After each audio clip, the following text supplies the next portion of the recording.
that can happen. Yeah. They decided that they wanted a lot more money for it, and we decided that we are a game company and don't have a lot of money. Yeah. Gaming industry is different from the entertainment industry, so yeah. Jason, I VIP'd you on Twitch, so you, if you see that, you'll have a little diamond badge. Oh, sure. Jay, what was the thing you just recorded for the tournament? Which were VeeperCon Live? No, that you did a tournament that's going to be broadcast. Oh, it's called the Big Bad. It's the Big Bad. Oh yeah. Anna was on my team. Yeah. It was William Our Henry team. Dvorak. Yeah, it's six teams, including Stefan Picorni had a team. Dwarven Forge actually sponsored it, and we'll let you know how. We can't really tell you how we did. All we can say is Will failed every saving throw. Exactly. He my God, it was rolled ones brutal. that I've seen in any other game ever. In my 40 years of gaming, I've never seen anyone roll so bad. It's gonna make for a good show. Yeah. Oh yeah, that made it a lot more fun. So, They're gonna start airing them on YouTube September and October. Yeah, they made a short little trailer, and his Will's all his failures were on there, and it was a lot of fun. Yeah. Well, up here comes Leonard. Yay! Hopefully. Yeah, that's always Will's fault, Rocks. Leonard! No. Hello. How are you? Leonard, meet Jason Bowman. Hello. Hey there, Leonard. Nice to meet you. I mean, meet you. I don't know. Well, this is how we socialize these days. So Yeah, no, it's true. Yeah. I haven't met anyone except like 2 people, my neighbors and my husband.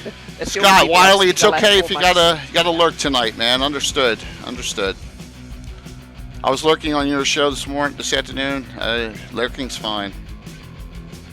Yeah. Oh, I need to This fire up this my ad's like 14 months old. I gotta get this changed.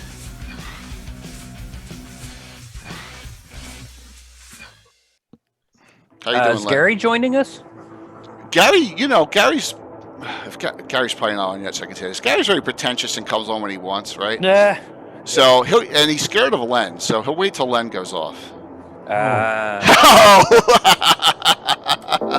You're intimidating, Len. No wonder.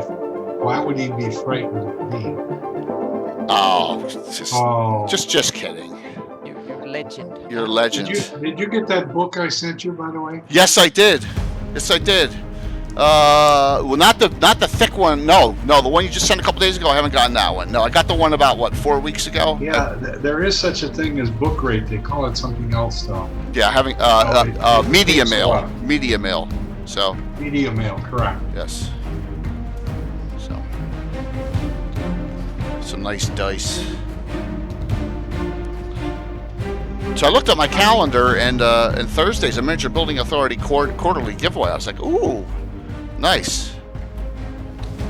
All right, I'm gonna hit the wrong button now. I hit the right button. Okay. So Jason, any questions? No, not really. We're just gonna have fun tonight. Yeah, I don't. There's nothing that's probably nothing that comes to mind that would be off limits. I mean, if you start talking about Pathfinder stuff from the future, I'm gonna run out of things to talk about real quick. Yeah, but that's There's only so much I can talk about. The stuff I work on is way in advance, so. Yeah. Well, trust me, Casey's gonna probably drown you in Living Greyhawk questions, so you don't have to worry about that. I'm not too worried about it. Do I have time for a bio break real quick? Absolutely, man. Sure, Yeah. sure. We're not on for 5. You're good. Absolutely. Yeah, right. Cool. I'll be right back. What year are we talking about? Living Greyhawk.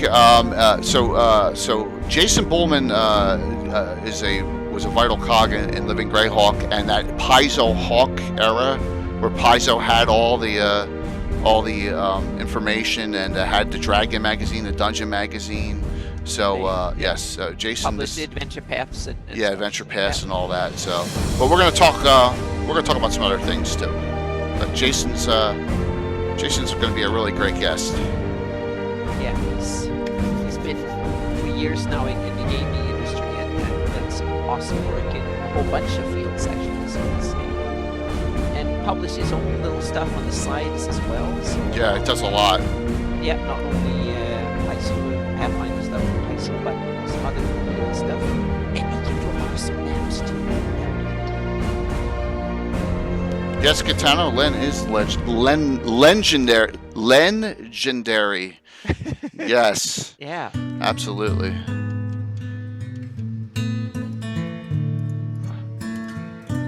Oh man, get the numbers up and running here. This is weird. This is a weekend. This is a holiday weekend, so I'm interested to see. I'm interested to see the crowd tonight. Yeah, there might be more or less. I don't know. Yeah, it's a good question. Yeah. That is very low. I can barely hear anything. What's that? Casey was trying to say something, but it was so low that we couldn't really Oh, hear I it. didn't hear him at all. I didn't even know he was talking because I was looking down at something. Getting this all up. No, we. Oh yeah, that's better. Slightly better, not much. Yeah, Wiley, I saw that you were playing Pathfinder First Edition today with Wu-Tang and Geek, but you're playing it in Greyhawk, which is great. So, oh, Lehman just sent. Uh-oh. Mic check. Check, Yep. check, 1, 2, check. Yeah. Yep. Read you 5-5. Yep. Yeah. Right now it's Pat. It's just myself and Casey's muted and Len's quiet. Okay. Disturbingly quiet. Oh, I'm sorry. There you go. There you go. Yep. So there are the ads for Virtual Greyhawk Con. We're under a month away from it. I'm excited for all the highlighted streams we're gonna have.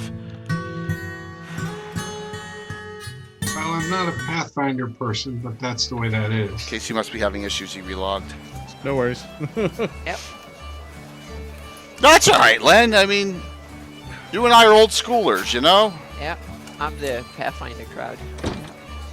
Yes, Anna is the hardcore Pathfinder crowd. Well, yeah, I've run my Greyhawk games using Pathfinder for 10 years, and I've also, as a player, played a lot in organized play, and love it. But I've not played little bit of 5e and played all the D&D editions before then.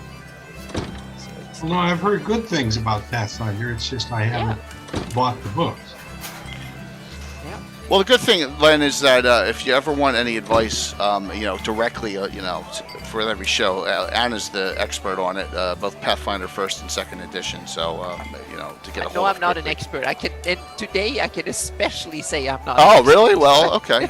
I love it and like to play it, but I'm definitely not a rules expert. The cool thing I'm about good at making maps, but I'm not. half I know a as good little as- bit about it. Yeah. oh, please tell me Casey's not having issues now. Uh-oh. Yeah, we'll see. Yeah. You all right there, Casey? I don't know. You tell me. Oh yes, you're back. Sorry about that. I think. It's the a ver- the mic controls, whatever. Turn yourself up Yeah. a little bit if you can. I think I'm on max. Yeah. You have to yell Just- a bit more. All right. I don't know. It's a good Just- set. So. Yep. Just speak up a little louder. Okay.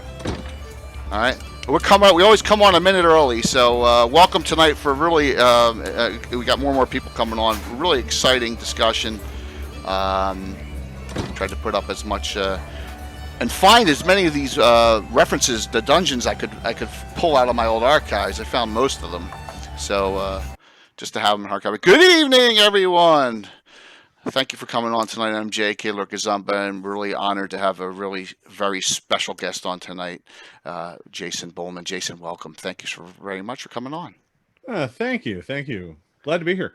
It's going to be a really intriguing discussion going back to the beginnings of Living Greyhawk, and joining me, as usual, Anna Meyer, the great map maker and great Greyhawk player, Anna Meyer, the legend of all legends, Len Lakofka, who's become a regular on Wednesdays and Sundays for about an hour, and we're honored to have Len on almost every show. And who's the gentleman who's the organizer of getting a lot of these Living Greyhawk discussions going on Legends and Lore on Wednesday nights, Casey Brown. Hi, Good Jay, thanks. evening, Casey. So, man, this is like, where do we start? I guess with Eric, we just threw him to the wolves, right? And just started asking questions. Yep. I want to say, Bring it on. bring it on. We'll go back to this, but look at that. We already got cheered. Greyhawk Mike Bridges with a cheer. Thank you. Yep. This is, Jason, this is fantastic. I Oh, love thank you. this. I love this. And we got yourself Eric, and James Jacobs is going to be on 2 weeks from tonight. Oh, fantastic. Yes, so I want to get to some of these questions later, but I wanted to say this is one of Sure. my favorite pieces that was done in the last 20 years. So, and I'll give you some reasoning why while we discuss that. But why don't you just give us a little background on how you got started in role playing in the game industry? Because I know you graduated as an architect and from a degree in architecture.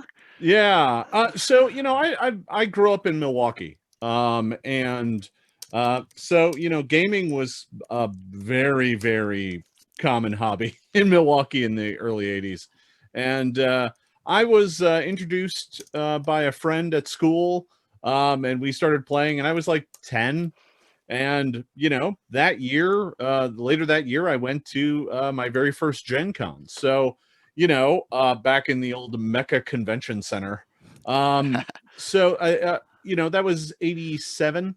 Was the first year I kind of went to Gen Con, and I got hooked, and I've been to every one since, including the virtual one. So in the early '90s and whatnot, I was a heavy gamer, but I'll be honest, I kind of drifted away from RPGs for a bit and played a lot of Magic.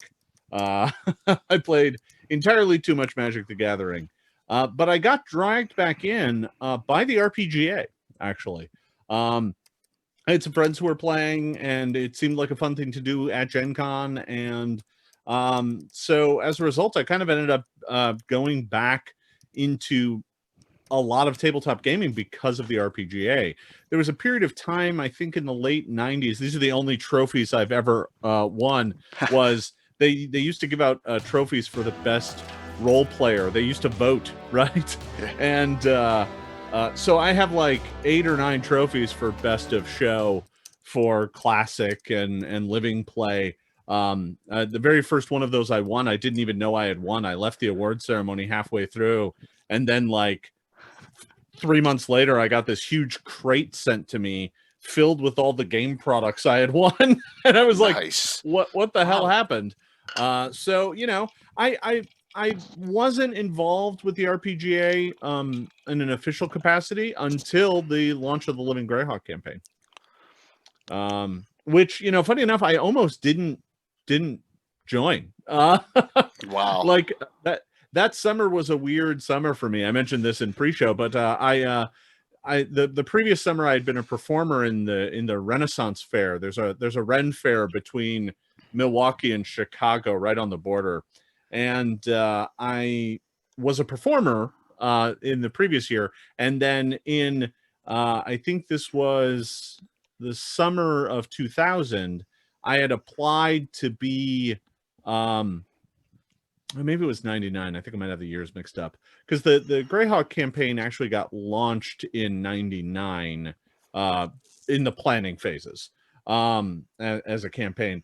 But so I think that summer I had applied to be in the Fight Cast, the folks who fight with swords, for the Ren Fair. And as a result, I nearly didn't join Living Greyhawk. I had applied, but I knew I couldn't do both. It was too much of a time commitment. So, but they didn't pick me. So I joined the Living Greyhawk campaign instead, and that was the start of a long journey that led to here. So two quick questions off of that. Yeah. Off of that, do you have original Black Border Moxes and and Black Lotus? So yes, well I did. Okay. I sold them like 20 years ago now. Okay. I sold my beta set that I had and bought my car. Nice. Which, had I saved that to today, I could instead use it to buy a house. Yeah. So, there are days where I'm bitter about that, but not every day. Excellent. Wow. And then, the Ren Fair probably was still a great experience for you, and just it's good to get out there. And what was your role in the Ren Fair? So the first year, the Ren Fair was divided up into castes. Like there were different castes. So there was like the nobles court. They were their own caste. Mm-hmm. There was the fight cast, and then there was like the street people, like they were just called the revelers, and their point was to fill in the background to make it feel like a medieval village. So it was usually the place where most people got into the fair because it was the lowest bar in terms of costuming, and you were mostly just there to have fun and be a background performer. I had a number of kind of comedy bits that we would do. We had routines and bits that we would do on the street with various guests. So that's kind of what I did. My character was called Humphrey Friddle. I was part of a family of Friddles. Awesome. So yeah, That's we were great. like the medieval country bumpkins. It's still a great Awesome. experience just Yep. to do that for a summer. Yeah. Absolutely. Because we would all camp out down there. Actually, funny enough that we did a lot of role playing, because late at night there wasn't much to do other than drink and talk. So we did a lot of that, and dice were pretty easy to bring along. So we actually played a lot of role playing games there on the Cool. weekends. So Len, Leonard, the old schooler, just like I am. A real quick story on Len. So I submitted my spells to Len for his contest, and I got Lenized, which is good. So Len just whacked it, which is look, he's smiling. So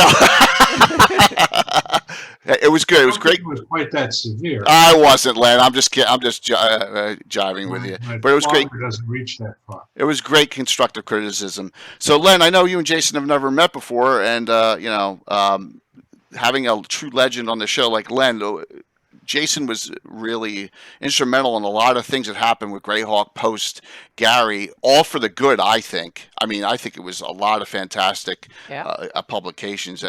You have a question maybe for Jason there? Yeah. Are you the one who invaded Lindor Island? Oh. Oh. Right. No. No, that wasn't me. Do you have any idea who it was? I honestly I don't recall. That wasn't in like my entire meta region story had to do with like IU's bristling over his, years of kind of stalemate with the other powers that be. And then we had this big, giant, ridiculous storyline with these ethereal bugs invading Greyhawk and eating people. And I think we destroyed 10. Yeah, you guys destroyed the hell out of 10. I think Yeah. that was my fault. I was the so one you were the one that We heard crippled that 10 story, and then I was ooh. the one who destroyed 10. Yeah. No, that I feel bad about that to this day. No, but it was an interesting bit of it. Yeah. Eh, no one cares about 10 anyway, right? Well, I don't think it was a region, which is why we picked it. wasn't.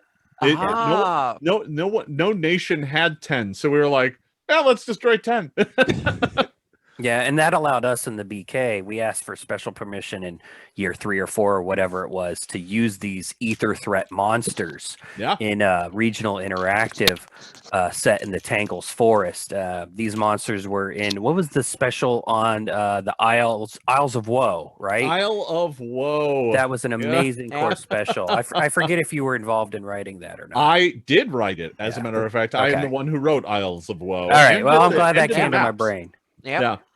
If I remember correctly, that was a 16-hour adventure of playtime. It was something like that. Yeah, it was Yeah, huge. It was amazing. Mhm. I'm actually trying to see what files of these I still have floating around on my machine. I'm not sure. I'm not going to dig too hard here, but yeah, no, that was like there was a period of time once I got on the circle, and that's a whole other story. Where we were doing all these special events, and that was kind of my forte, was writing special events. So Assault on the Vault, Isle of Woe. I got started with it when I did the conversion for Living Greyhawk for Return to the Temple of Elemental Evil. Both Nice. parts 1 and 2. Uh-oh. Part 2 was the real meat grinder. Part 1 was fun. Part 2, man, we killed a lot of characters. I'll have to ask a question. I have to ask it, right? Who is responsible, if you know, You're- I This is already my know what's biggest coming. bug in my. Who's responsible for turning Thrommel into a vampire in Return of Temple of Elemental Evil? Do we have any idea who that was? Well, I think you can probably pretty safely blame Monty, right? Okay. Oh, Okay. good. All right. I Right? need I someone mean, to blame. Yeah. I mean, he wrote it, Okay. so Okay. I Yep. think you can blame Monty on that Yeah. one. It's become a meme here on World Yeah, Tournament because channel. everyone knows. Because in my Yeah. game back in 1987, they found Thrommel, as an illusion Saved in him, there yeah. in the third level, and they freed him. And now Thrommel's the king of Furion in my game. But now Josh Pop and all the other guys got to bust my stones over Well, and Yeah, over so about have this. we it had as- yeah. John Dubois of Yeah. the Furindy Oh yeah. Triad on months Yeah. ago, and their whole plot was about vampire Thrommel. And then it turns out he wasn't a vampire at the end. He was pretending to be a vampire. Oh so my all this got gosh. under Jay's skin. it was did, so but funny. So we okay. see him with it every show now. So yeah. So 2 shots, one from Len, one from me, and we're both free and clear. So, Yep. so Anna, early era there. Before we get into the Living Greyhawk, a question for Jason? Do you have? I'm kind of it's kind of so cool to see. I haven't listed how many of the adventures you wrote, but when I dug through the Living Greyhawk stuff, there was so much of the content you had your fingers in, so to speak. So it's kind of really cool. Now I'm kind of lost for ask any specific question about it. But were you a part of the to do the overall strategy, meaning what kind of the big plots that was coming up and the planning, the kind of the overall planning too? So I wasn't on the circle at the start. I Okay, applied for yeah. the circle, but I didn't get it. And as a result, like a lot of the initial concepting for the overarch of the campaign Yeah. was already set by the time I got there. Okay. Yeah. But that said, there wasn't a lot.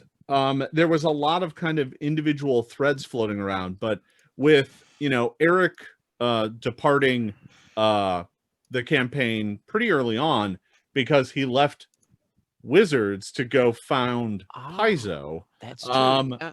Like that happened, and as a result, there was a lot of turnover in the initial circle. The initial circle, I don't think any member of the initial circle made it more than like 2 years. I think they were all replaced in the Wow. first 2 years of the campaign, and I was in that replacement wave.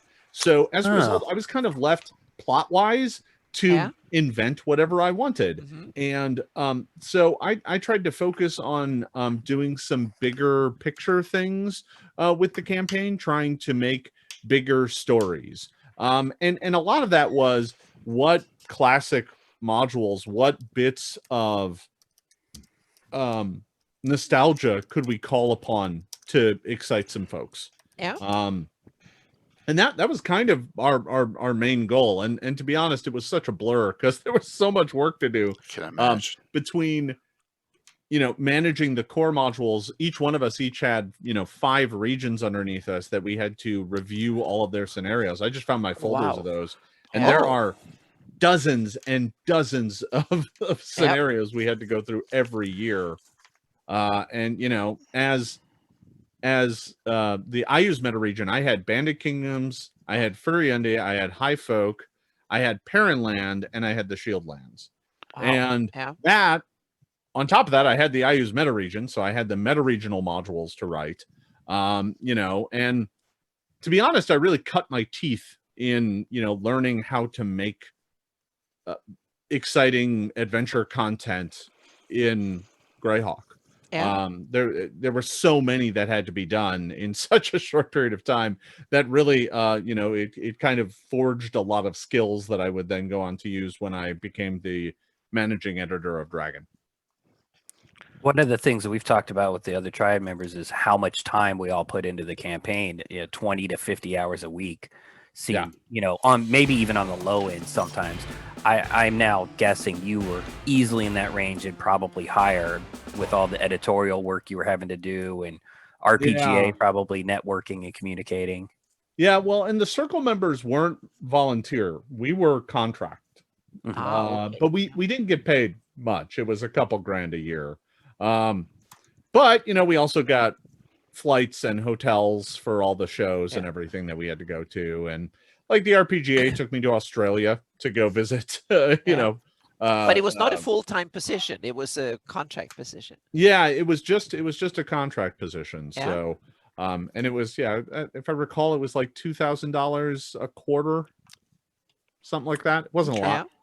It's amazing the amount of work they got out of us. Yeah. Yeah. A, unpaid triad, but B, barely paid. Circle members. I mean, they really had a killing. And I like to say one of the things I think you guys learned with Pathfinder Society was you have to monetize it in order for the campaign to have a proper infrastructure. Yeah. Well, and everything was free, but it was fun, and we were doing it because we loved Greyhawk and we loved the campaign that we had built and all the friends we had made, and it was worth it, right? Yeah. Absolutely. Let me ask a question on behalf of Len, unless Len wants to ask this. So, did you ever use Leomund and any of the other high-level circle wizards during Living Greyhawk? There was a few third rails we weren't allowed to touch. And so like we were not allowed to touch any of the Circle of Eight. That was just verboten. We also weren't in the early days allowed to use dragons for some reason. Okay. And if I recall correctly, it was because we wanted the first appearance of a dragon to be truly special. And we didn't just want people throwing dragons and everything. But like, we weren't really allowed to touch really, really big things. So yeah, I never touched Leomund actually. So you're safe. Yeah, I didn't at all. Go ahead, Len. Go ahead, Len. But safe didn't happen when Gygax lost the company. A few of us who were his closest allies all got screwed. So that was kind of a bitter thing, both for Gygax and for a few other of us. I had a subscription of the Dragon through $9.99. Well, that ended real fast. And people went in and purposely nailed us. Yeah. They killed our subscriptions. They did all kinds of stuff to us because we were close allies of Gary Gygax. Len, it's a shame that it happened. It really is. But I'll say this. I mean, see, now it's not behind the plot, Yeah. But now let's hope we can undo some of that with some of the things that we're all doing in the community now. You know what I mean? And that's the good thing, is that's one of the reasons why we're here too, is try to. I'm still stuck in the years 575 to 577 and very happy with it.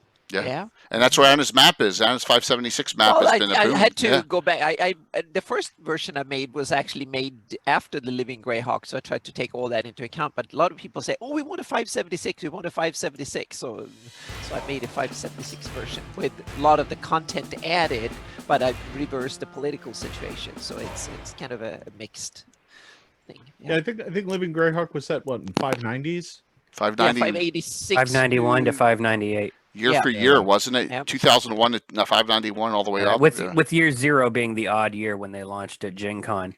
Yeah. In that it wasn't an official campaign year.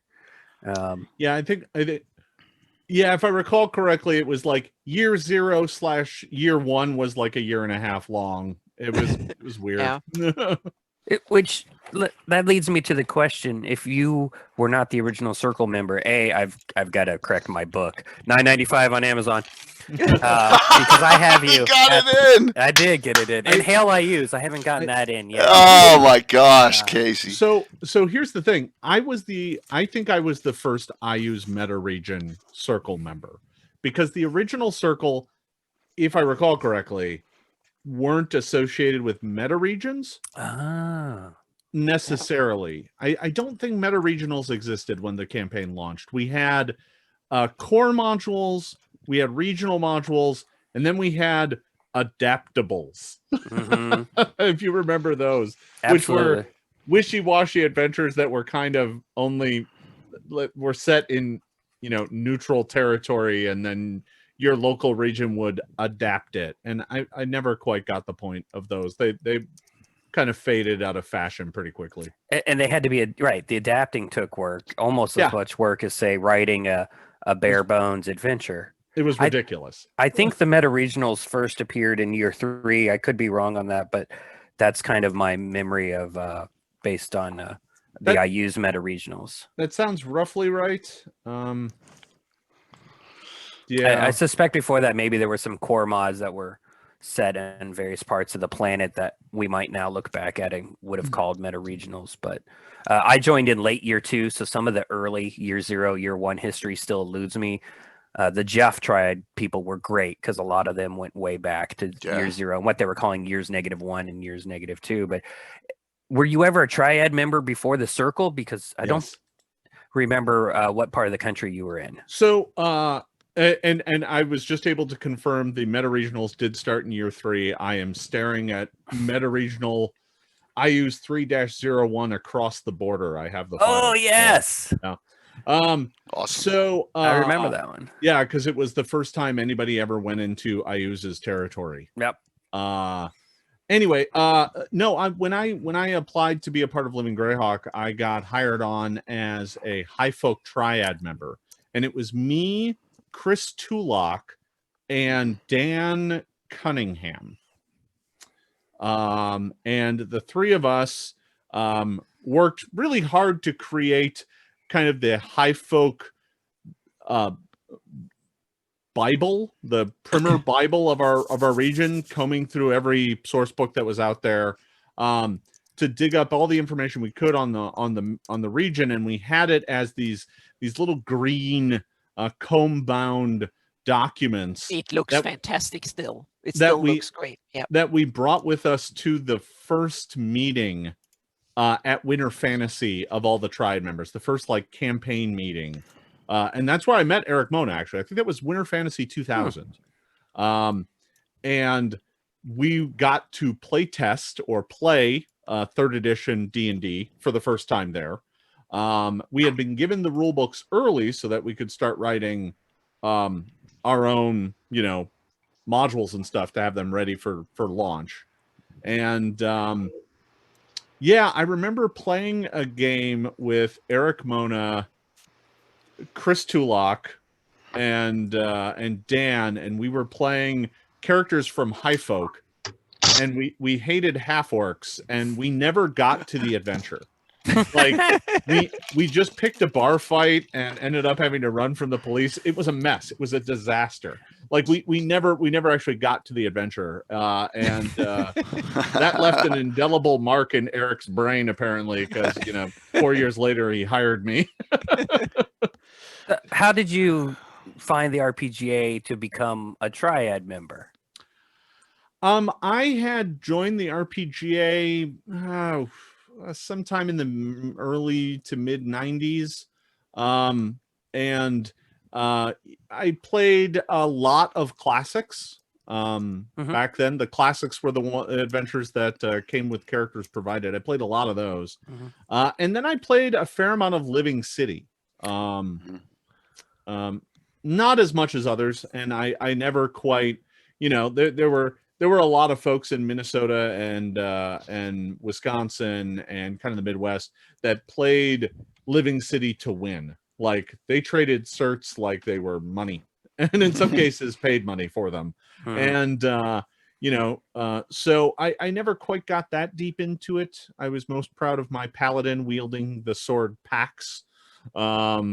That you had to collect the gemstones for, and they were in various modules. Funny story, Eric and I have almost the exact same Living City character, same backstory, same faith, we both had packs. We were basically playing identical characters. We played one table together, and that was a lot of fun. But yeah, I mean, that's kind of how I got initially involved, and then there was a period of time where I won like 6 or 7 convention best role player awards in a row, and actually used that on my resume to join the Living Greyhawk nice campaign. And they nearly considered me for Circle from day one, but they decided instead to keep me with High Folk because I didn't have enough experience running a campaign of that size. So that's fine. And I did that for, let's see, I was through launch, and I think I was only on the High Folk Triad for like a year and a half before the first wave of Circle retirements happened. And that's when Dave Christ got hired to be a Circle member. Okay. And it was at this point in time that I think Stephen Radney McFarlane was running the campaign as the WotC point of contact, Wizards point of contact. And yeah, it was at that point in time that I got hired on to be a Circle member. And I did so only with I only agreed to become a Circle member because they really wanted me to do so. But I only agreed to do it if I could change the cert system that they had changed to. So if you recall, when the campaign launched, we had certificates, and then we changed over to this adventure record. But the initial one was kind of disliked by a lot of folks. And I agreed to join the campaign only if I could rework the rules on it. Wow. So the adventure record that existed throughout the rest of the campaign was designed by me. So was that some of your first game designing things that you actually did, so to speak, for? Yeah, I mean, other than like unique monsters and stuff in modules, right? I did a lot of module writing in those early days. I mean, I wrote a lot of the High Folk, region modules, a lot of I use meta regions. Hey, there they are. Yeah. Generic adventure certificate. Yeah. Right. So funny enough, I also did the layout on that. And then just to show the audience, I've shared these with Jay, I think some digitally, but just how much more advanced they get. I'm pulling up a Sheldamar Valley one, the land of milk and honey, when it comes to item access. But they just got to be, sure, it's accounting, and a lot of people called it a living accounting, but you had to in a living campaign to keep it fair. And it was much more useful and beautiful as a document. Absolutely. Yeah, they worked out pretty well. Got some questions from Christoph Nolan. Do you know Christoph? He's was involved in the Greyhawk Living Greyhawk campaign and is the current editor of the Earth Journal. So yeah, I know Christoph. Yep. Yeah, he was the player in the BK. Has three questions from Christoph. Number one, do you still have the IU shield? Yeah, I do. I do still have the IU shield. It's at my office, which I haven't been to in 6 months, but I do still have it. The IU's meta region shield ended up in Steven's possession, along with a bunch of the others. He had like a stack of them. And over the years, he kind of gave out a bunch of them. And I finally got mine years after the campaign had ended. He gave it to me, I think, for my birthday one year. So yes, I do still have it. Casey's going to try and document where they all are now, along with all the other documentation he's been doing for Living Greyhawk, which is fantastic. Another question is, how was it decided what kind of Living Greyhawk material would end up in the WotC website for article series like Mysterious Places and Diplomacy Check and Power Groups? I have no idea. Okay. No, I didn't. So the campaign was, from a management perspective, the campaign was kind of walled off from internal Wizards of the Coast operation. We had our point of contact. We chatted with him about stuff, right? In this case, it was Steven. And, we would talk to Steven about what was going on with the campaign and stuff. But when it came to what the needs were for the website, those decisions were made without our direct input usually. I think the biggest thing we were required to do as a group was make sure that we had content every month for our one page in Polyhedron, because we usually got one page of campaign updates or sometimes a spread. The dispatches. Dispatches from Living Greyhawk. So yeah, I wrote a handful of those, but I think that was about as deep as our coordination ever got. We didn't, as far as what went on the website, what got archived, what didn't, that was a black box to me. I Okay. was never involved in that. And Jay, we heard a similar theme from Eric, I Yeah, believe, when he was on about how the left hand and right hand of wizards weren't really talking to each other. They were working on books like the Living Greyhawk Gazetteer, and wanted to kill that project, various internal forces. And that's where Gary says that he pushed to get this as large as it could be in there, which is a blessing for us all to this day on the detail in that book. Absolutely fantastic. The third question Christoph had was, and I think this: do you consider the Adventurers Guild to be the latest incarnation of the RPGA? Why or why not? Oh boy, that's a bit of a loaded question. I mean, it is because it is the only thing that's left. I honestly, I think, folks certainly have fun with it. I'm still very good friends with Dave Christ, who was a very early circle member, and if you haven't reached out to him to get him on, you probably should. Len had to go. Was that? Len had to go, but he didn't say goodbye this time. Oh, bye, Len. We're working on Dave. He's very busy with the convention season, and my contact Conrad, who does conventions with him, is working on that. Yeah. So Dave, Dave still runs, their official presence at most of these shows. And a lot of people really enjoy them and have fun. For me, the RPGA kind of stopped existing, right? There was something about it that just doesn't exist in the modern incarnation. And maybe this is just me being an older gamer now who's like, I like things the way they used to be. I don't know. But I honestly think that, there are certainly a lot of people who still play and still have fun and still, meet new people and sit down and play with them. There was something about the RPGA, though. It felt a bit more like a club, right? There was a newsletter, there was pins, you had a membership card, you could earn levels. Yahoo groups. There was a bit of a thing to it. And now it's just, well, there are games to play. And there's nothing wrong with that. I'm not trying to downplay it. I don't quite think it's the same thing. I gotta ask this question online from Joe Jungers. Ready? You ready, Casey? Are you sure? We had a few Big K guys come to cons and Grand March. Always wondered what the deal was with those PCs and their love of boots. We've talked about that on the BK show. Yeah, I know. In year 1 and 2, there was almost no gold, it seemed, in many Living Greyhawk adventures. And so the BK players figured out that if it had a price in the player's handbook, it could be legally sold at the end of the adventure. And that includes flour, chickens, and doors.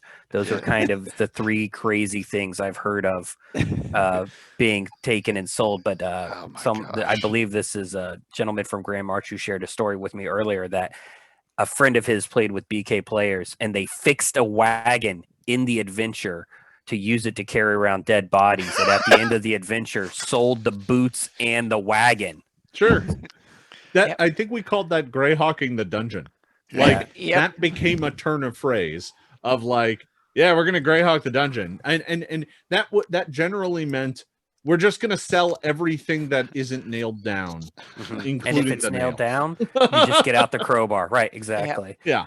So you can actually create a masterwork crowbar. Yeah. Right. Yeah, sure. Gosh. The super crowbar.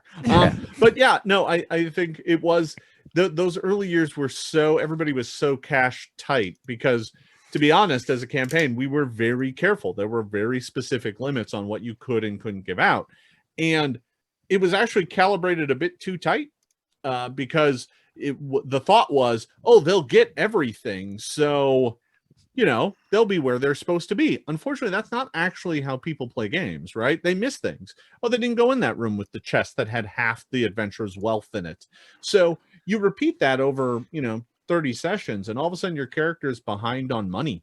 And it didn't help any that, with the rate of which characters died, you had to spend a lot of money coming back from the dead. And, I had my hand in that. He referenced the Greyhawk the bodies phrase in the Bandit Kingdoms. We called it BKing the bodies because Sure. we took it a step further. We would cut out their tongues so no one could cast Speak with Dead with them, that kind of thing, because we were in the land of IUs. You monsters. Yeah. Well, I mean, we were dealing with the evil stuff you were throwing at us. Yeah, no, that's fair. So, you had BK, Furindy, Highfolk, Parentland, and Shieldlands. Yes. What through the Iusian meta region? What give us a story on something you really enjoyed throwing at them?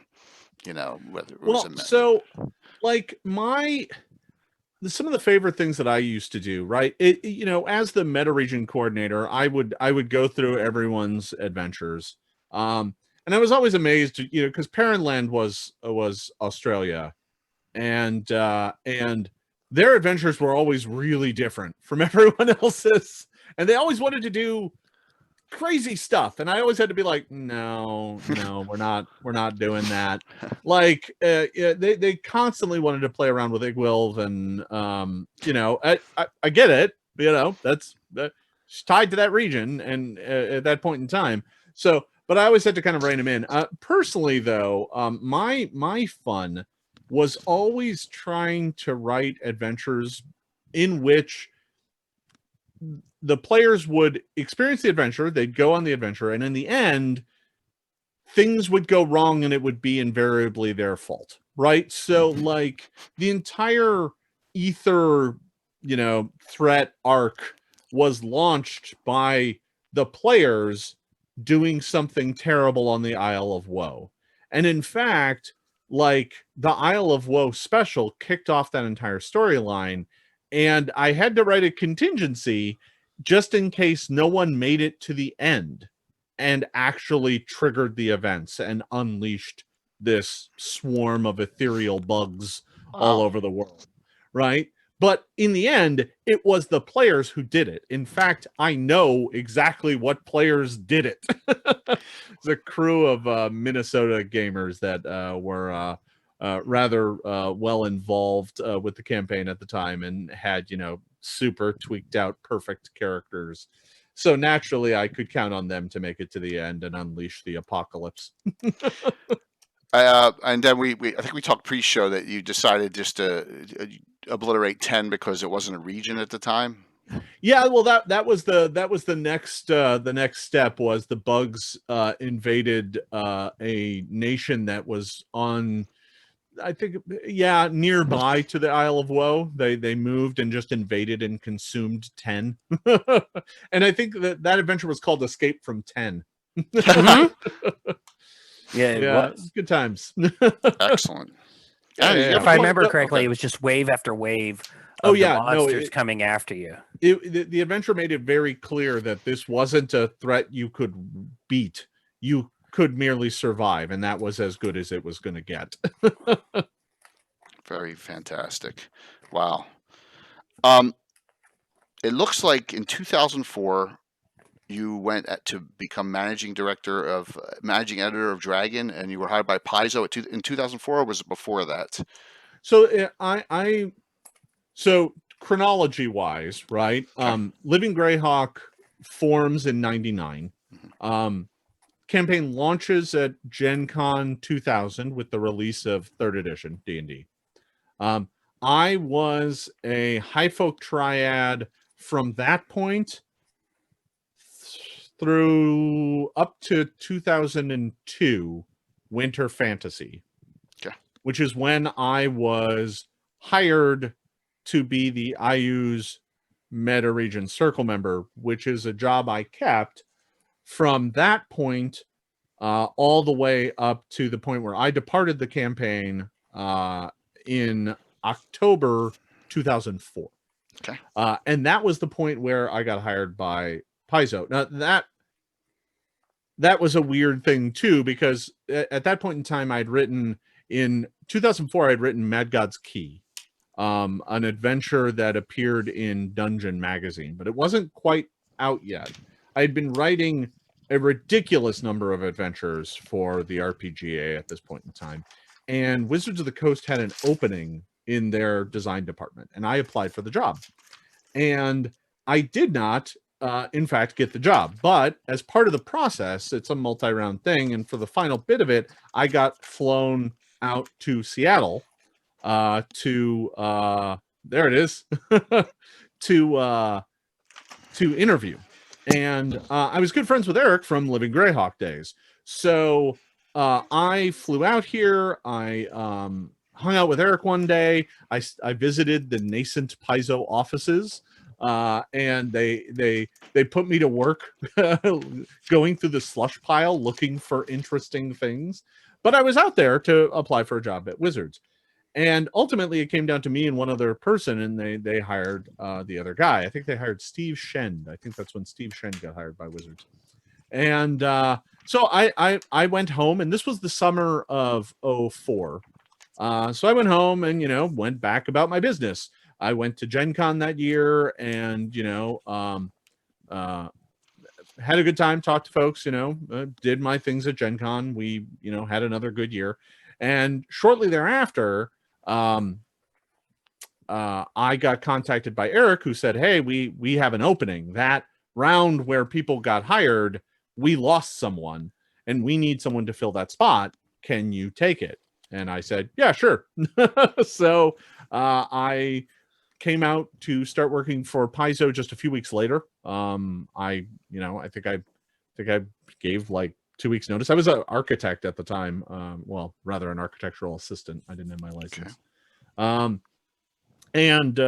So yeah, I started working on Dragon shortly thereafter in October of 2004. And I was the managing editor up until the magazine's ceased print publication with 359 in 2007. Okay. Very, I guess, wow. That was a lot for that question. Yeah. No, but that was perfect Yeah. because it filled in a lot of gaps. Yeah, absolutely. And helps segue into future questions. Real quick, Jay, before you move on. No, keep on asking. Keep asking. No, please. I had to find this because we've been talking about, this is my Isles of Woe adventure record for the home audience. And I just want to tell people how crazy this adventure was. I played it at somewhere between level 6 to 8 in 2003. I got 6,000 experience points and 8,500 gold pieces. It was just like the most, it was 4 adventures that I drove to Austin, Texas and slept on a couch just to play this adventure. So I just want, Jason to realize how much of a draw some of his adventures were for those of us who were playing Living Greyhawk. Oh, that's great. Yeah, I'm actually looking through some of the old files here. I think I even have Isle of Woe here somewhere. And we've had a lot of discussions recently about what we can share and what we can't share. Britt, as you may recall, has a law degree that he got after Living Greyhawk, I think it was, or during the end of it. Britt was a roommate of mine here in Boston as well. We're very good friends. He was the 3rd circle member, Chris Tulloch being the 2nd for IUs. And we've had a lot of talk about who owns what, and did Wizards give up their intellectual property stuff. Obviously, I don't want to drag you into this legal, can we not? It's just, if that stuff were to fall into the wrong hands, we would all have so much fun diving back through it and taking a look. Anna is probably the only person on the planet who's read every Living Greyhawk adventure, though. Wow. Well, I've kind of sifted through them and kind of made a version of. I kind of made a short version of it. I took the backstories and took away the encounters and stuff just to read the background information out to kind of get all the place names and stuff out of it. Yeah. I have a lot of bits and pieces just looking at my files here. Like, there's Dragon Scales. Was it Dragon Scales at Morningtide? Yeah. Yeah, there's some awesome names. Those first ones. I have a lot of them. I don't have everything. I'm sure of that, but I do have a lot still. So I don't know if someone's collecting an archive. Let me know. During that era, what was the time frame? As a circle member, that you were spending a week maintaining everything. I think I was spending about anywhere between 20 and 30 hours a week doing editing and management. Roughly. Toward convention season, it would be even more. Yeah. So, Yeah, during that period of time, that was about it. I think it was less when I was a Triad member, but I wrote more then. I was writing more adventures then. Once I became a Circle member, I had to review so many adventures, and mostly what I would do is just read through them, and that was kind of it. I wasn't there to actually like fully edit them. If there were things that were problematic, I would bounce that back to the Triad and be like, "This doesn't work, fix it." But that was kind of it. I wasn't there to backstop their math. That would have taken forever. Yeah, no. Yeah. We found I was Triad member like year 5 and onwards. It was faster to write an adventure than it was sometimes to edit our authors who would have great ideas, but either couldn't use a 3.5 stat block or, just misunderstood some of what we consider to be core rules aspects to do a plot point.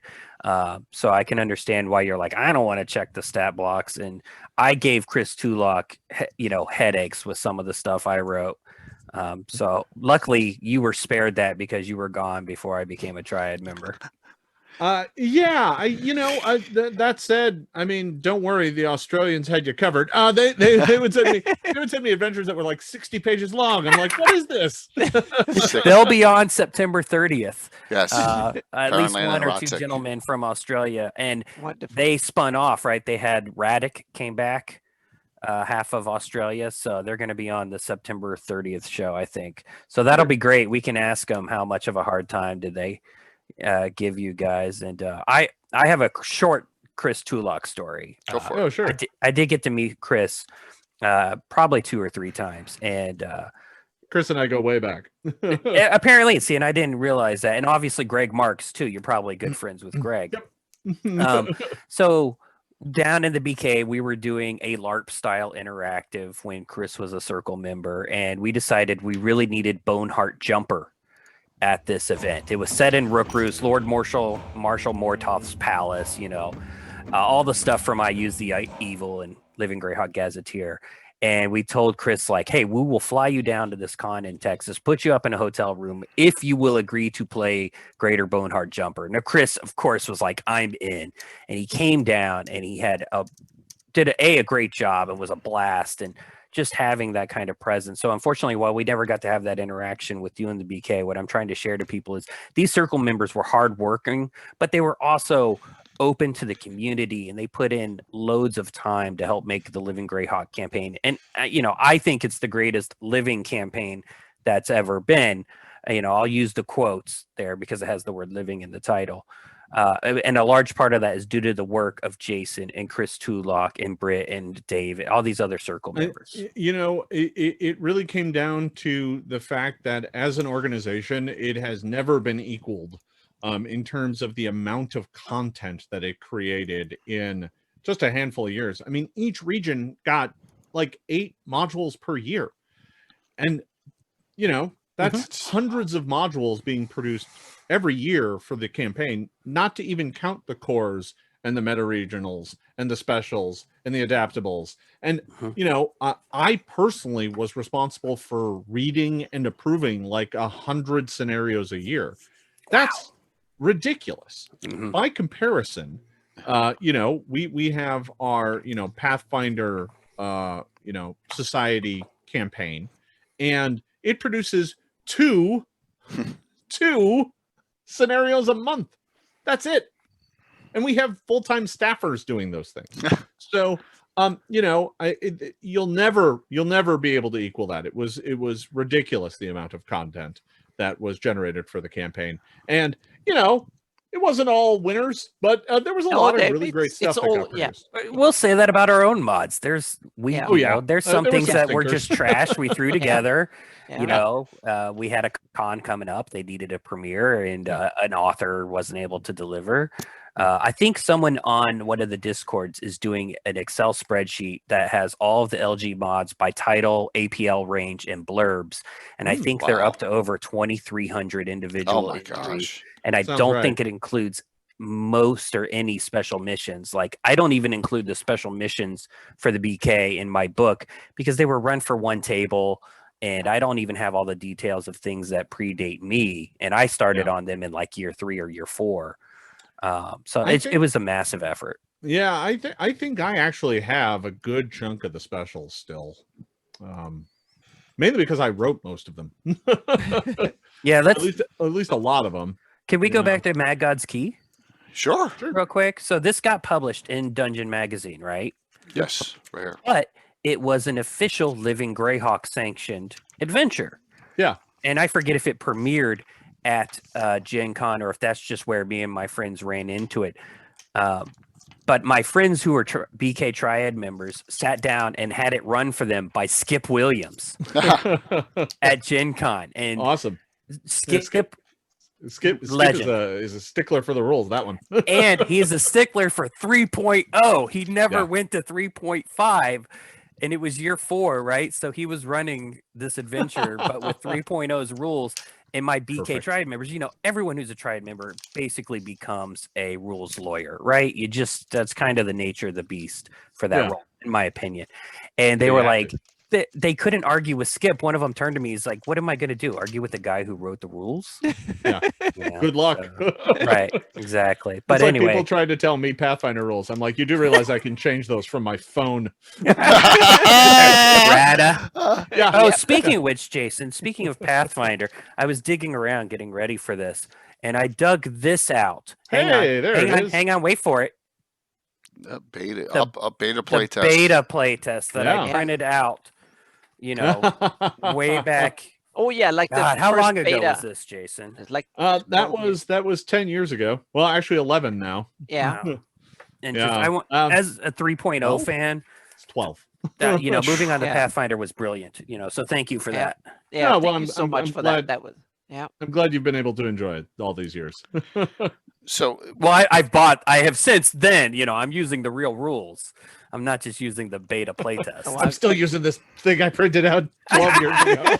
and then I torture him in one old school 1E2E when he plays in my game. Nice. And my Oh, God. yeah. Oh Yeah, my it's- gosh. it's a Going hard back from conversion 3.0, back. 3.5 Oh, yeah, to it's- it's a hard conversion back. I must admit. The Yep. action economy. I don't even think the words action economy existed in 1984. No, yeah, I no, don't that know what that yeah. is. No. Yeah. So the one thing I love about Mad God's Key is it's set right in Greyhawk City. Yeah. And that's so anyway, it's a first level adventure.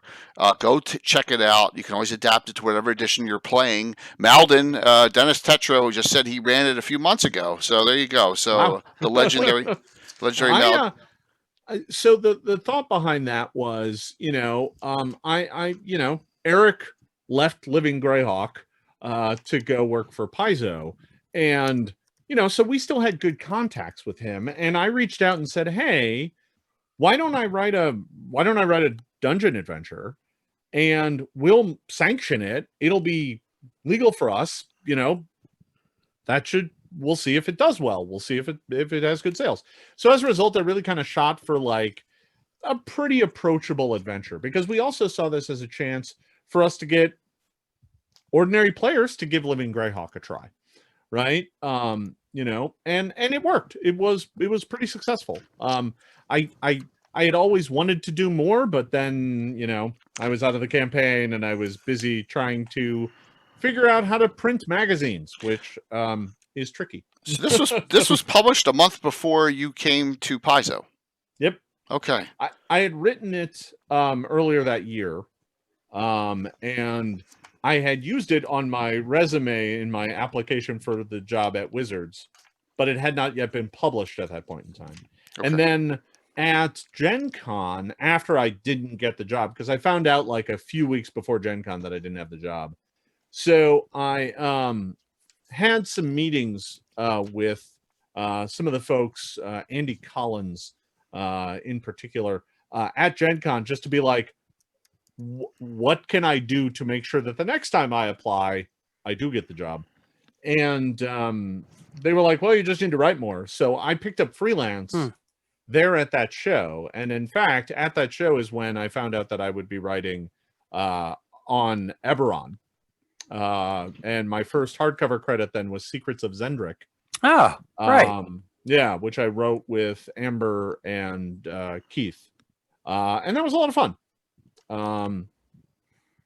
So this was Gen Con 2004, because that was Mad God's Key, right? Yeah, this is 04. Yeah. So this is when my bumbling ass comes up to you He just says like, "Hi, Jason. You don't know me, but I really liked Mad God's Key. Thanks. Peace out." And turn around and walk off. So you poor guy, you had all this going on in your head. You're actually trying to sort out your real life, and some idiot gamer comes up and does that to you. So I apologize. You were a fanboy, but I hope I've made up for it since then. And upside down. I had the beta, but I wanted to show that I have. Nice. Well done. Yeah, I have a whole bunch of stuff for Pathfinder. Yep. So here's a very basic question from Christoph. Yeah. Do you remember when you first played Greyhawk, and what was it you enjoyed that kept you playing there? My experience with Greyhawk was actually really kind of confused in the very early days because I didn't even know I was playing Greyhawk. Oh, right. I think, I wasn't the GM at first, so I just had, the player's handbook and was making characters and running through adventures. So like the fact that there were these place names associated with it didn't mean anything to me at first. And it wasn't until quite a few years later when I suddenly realized, oh, these are all in the same place.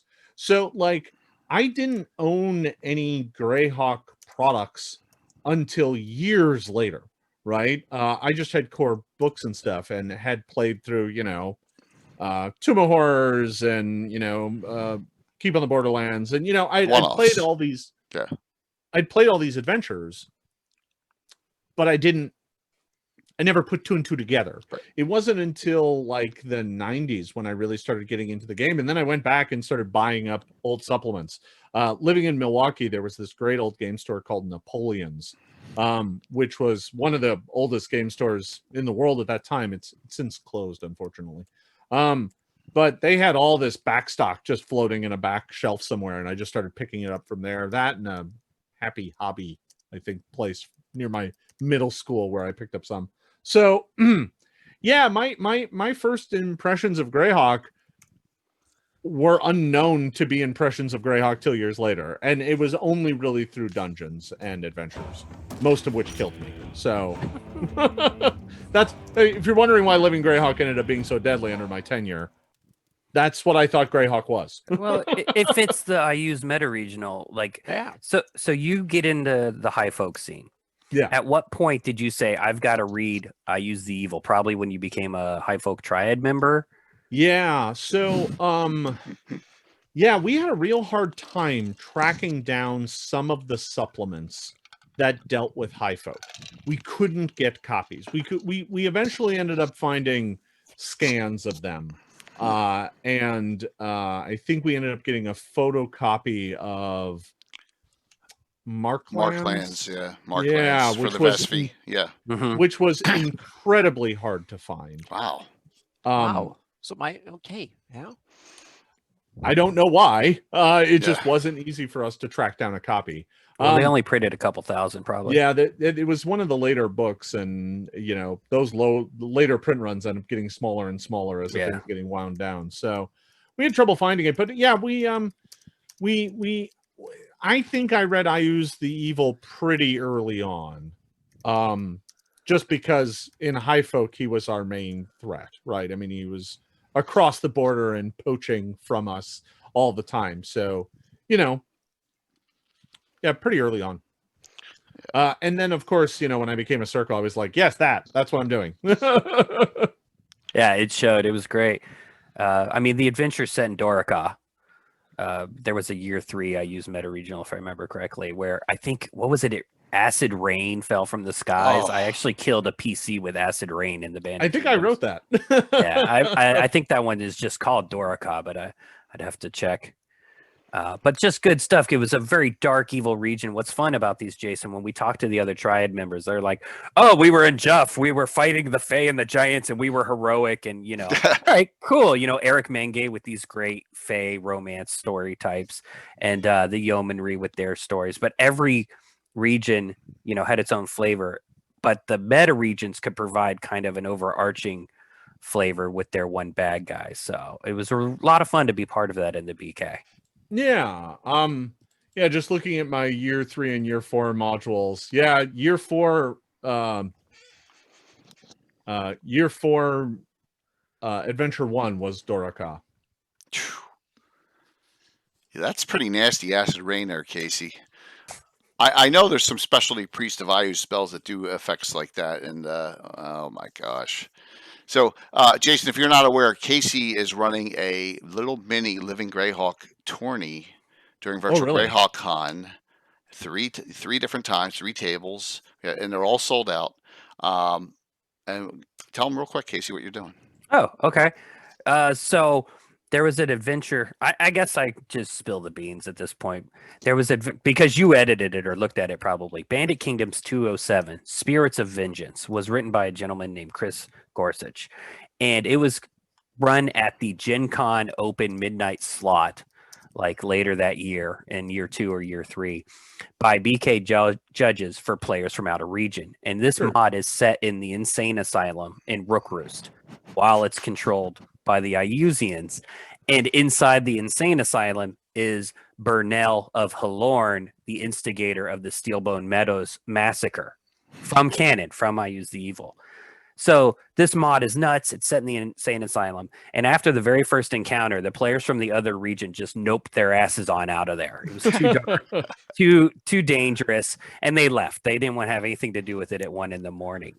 So at Virtual Greyhawk Con, I'm going to run a Pathfinder conversion of this adventure because it was written in 3.0 and I became pretty proficient with Pathfinder 1E. I actually did some self-publishing adventures for it.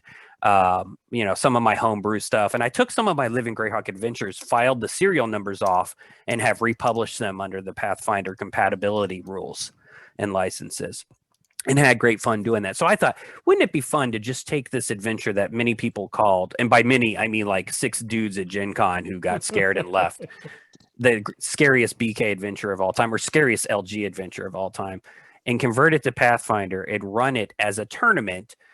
So I'm created 5 pre-gen characters, which are based on our Bandit Kingdoms iconics. In later years of the campaign, we created iconics for the BK that could be hired as mercenaries to help round out tables of 4 people. So they could have. So I'm converting these guys all to 4th level PCs. There's 5 of them. There'll be 3 tables. Every table will have a point system based on how far they get. And then they'll all vote like the old RPGA, who was the MVP of your table. Sure. So I'm going to do 3 tables of this at Virtual Greyhawk Con on Roll20 and Zoom and all that stuff. And I hope everyone has a great time, and I'm really looking forward to it. But I'm having fun converting it to Pathfinder. I'm like, all right, I remember why I like this so much better than 3.0. It's excellent. As I'm doing it. And good. Yeah. I was just looking, and Dora Ka was written by Rick Brill, actually.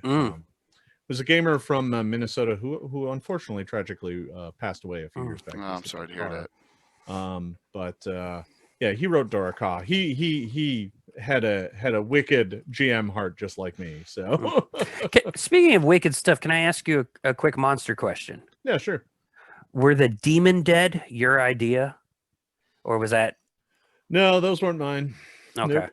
I'm trying to remember who came up with those. Rob Little of the BK. Might have been Rob Little. Okay. Yeah. These were undead demon kind of crossbreed monsters. Yeah. So they were a lot of fun. Yeah, that sounds right. Okay. Excellent. And we talked about them. You mentioned the Markland, so I had to Markland, out and find it so the audience can know what module we're talking about. So, and this is one of the really good source books about Greyhawk. So, and it came with. It had a special map in it too. That was really absolutely. Yeah. I managed to track down a copy years later, but by then it was it's like, oh well, all right, now I got one. Yeah. It was hard to get. Sir, if they blew up on Destruction, that's kind of like what's his name? Not Jumper, but gosh. Oh my god, my brain just shut off. The mage from Ayus who did the Firestorm zombies that blew up. Right? Well, what was the damn thing that blew up on Garn? Oh, that was a bloated corpse. Yeah. I put they weren't like that. The fun thing, Jason, is that I get to torture now Casey and his in my campaign a little bit with the old school rules, which is kind of fun. So with Anna joined in on them, and I'm really like I said, I'm really excited about Eric playing during that weekend coming up. It's only 4 weekends away. Having Eric and looking to see, yeah, going to be a fun time. All right, so we you get through Living Greyhawk and you go to work for Paizo in Yeah. 2004. Was it a joint like Age of Worms? Was it just a joint collaboration of everyone deciding, hey, this is the direction we want to go? So Good. by the time I got hired at Paizo, their first adventure path was already well underway, and that was Shackled City. Yes. Mhm. And there was already plans and talk about doing another one because it was hugely popular. I didn't have anything to do with Shackled City other than to write some of the like back matter articles and help out with some bits and pieces, but I didn't write one of the adventures. It wasn't until Age of Worms that I would write a part of an adventure path. And that being on the Dragon team, I didn't have too much to do with the kind of concepting and initialization. We were busy doing our thing. They were busy doing their thing. As it turns out, the monthly magazine publishing schedule is very hectic. So for our part, we would, chat about it and see what kind of tie-ins we could do, see where we could, find an article in Dragon that would help build together. We started doing companion pieces. But when it came to Age of Worms and the storyline therein, that was mostly, if I recall correctly, that was mostly James Jacobs and Eric Mona who came up with the plot. My task was just to write the one adventure. I was just excited to be involved. And that was the Hall of Harsh Reflections. That's right. Yeah. Which is actually kind of I think it's a fun adventure, but it's not actually really deeply related to the plot of Age of Worms. So as a result, a lot of people found it kind of jarring because it seems like a side trek. And to some extent, it kind of is. I personally think that's okay. I don't think a campaign needs to be a continuous story from beginning to end. Mhm. Having side treks and diversions feels more natural to me. But that said, I got to throw mind flayers at players, so I had a good time. Once again, it starts in the Free City Greyhawk. Yes. Yeah. The level. adventure does. Yeah. Absolutely. Yeah. I also got to throw a rock at the players. I think I own that piece of art. Actually, I should frame that. Oh, nice. Yeah. Now, I love rock. I saw you did the Monster Manual 5 at this time. Is that roughly in the same era?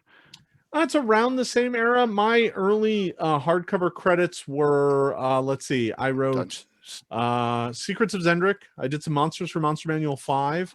Dungeonscape. I got that up right now. Yep. I did one entry in Elder Evils. Okay.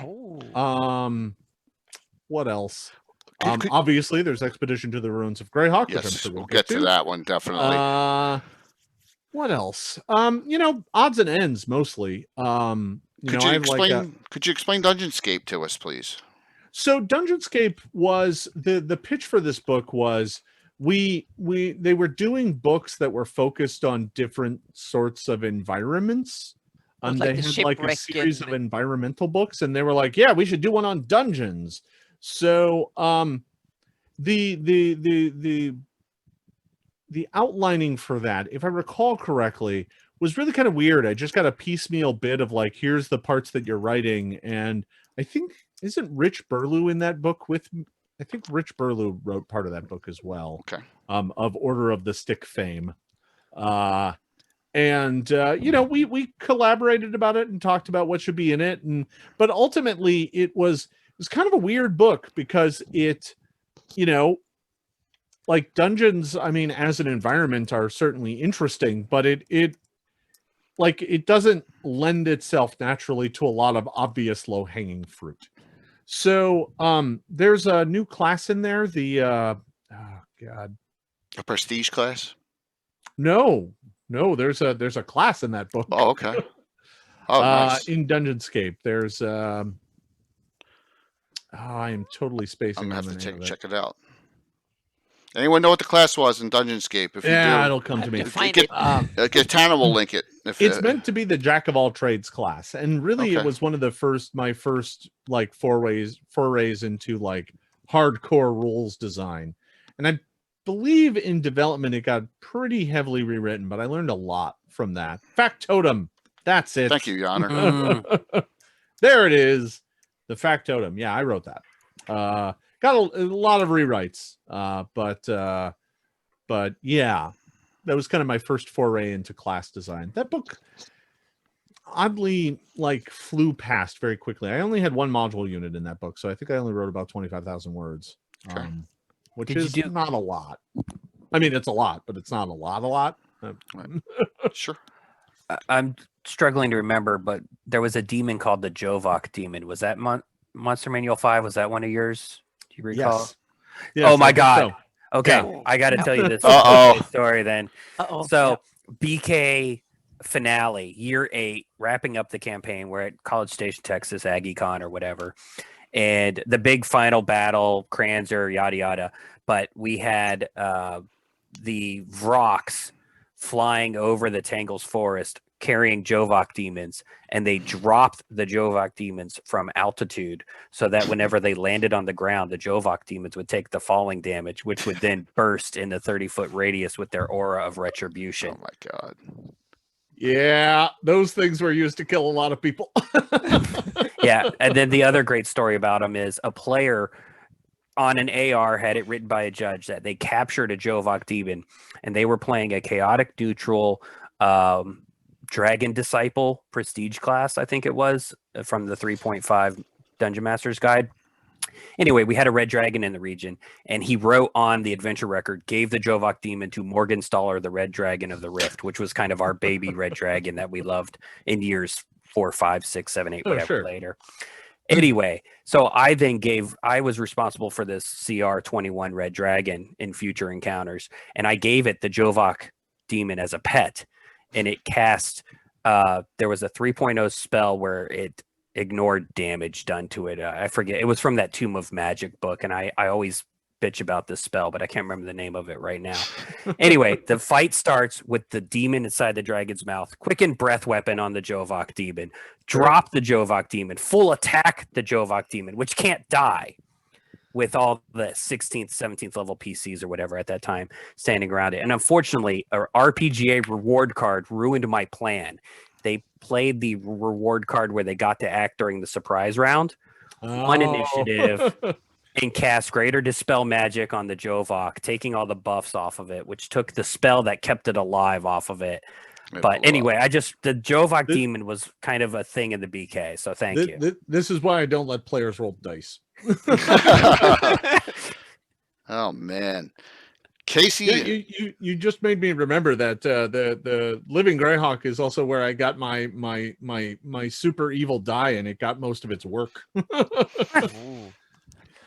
what a Delay death. That was the name of the damn spell. The best laid plans sometimes, Casey. You know that they get undone with one simple PC doing something. You know, all the time.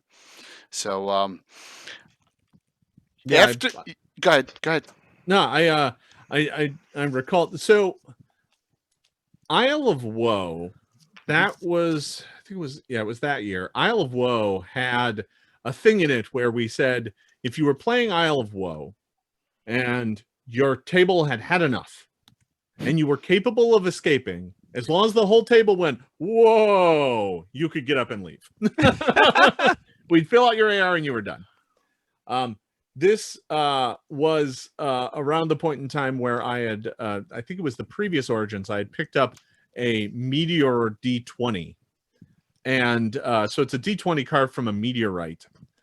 And I only used it to confirm critical hits. And during those special events, it got more workout than anyone. And it killed characters left and right.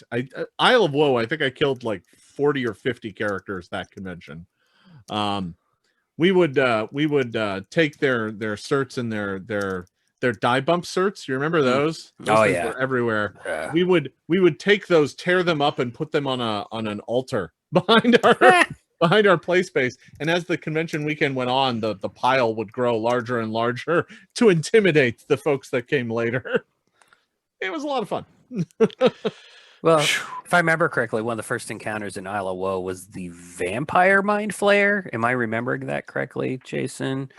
There was a thing early on. Oh my God. Oh, there's this story. Oh, it's terrible. This is an awful story. Gotta hear it.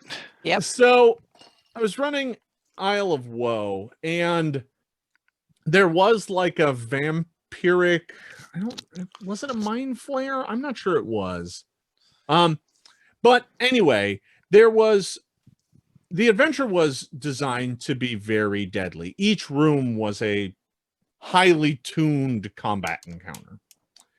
And toward the end of the show, and I believe this was Origins, we had this is awful. So we had a table show up who were all judges. Now, in the RPGA, when you were judges, you would get to slot 0, which means you would get the adventures early. One person would have to eat them, and then all of the judges in your pool could play early. And then you show up at the show and you judge for us at the show. And we had a group that no-showed. They slot 0'd, and then they didn't show up at the convention. Oh, that's a big no-no. Yeah, that makes you bad people. But as it turns out, they actually were at the convention. They just didn't show up to do any of their judging. And then they showed up to play the special, because the special was the one thing you couldn't slot 0. So they showed up to play Isle of Woe. And one of the campaign administrators who worked for Wizards, who I will not name, came up to me and told me what this group of players had done. And he said they want to play Isle of Woe. They have tickets. And I looked at him and I said, are we going to let them? And he said, yes. And then he leaned in and he said, punish them. And I said, all right. So I went to the table and I just didn't pull any punches, right? Like the monsters worked with flawless tactical accuracy.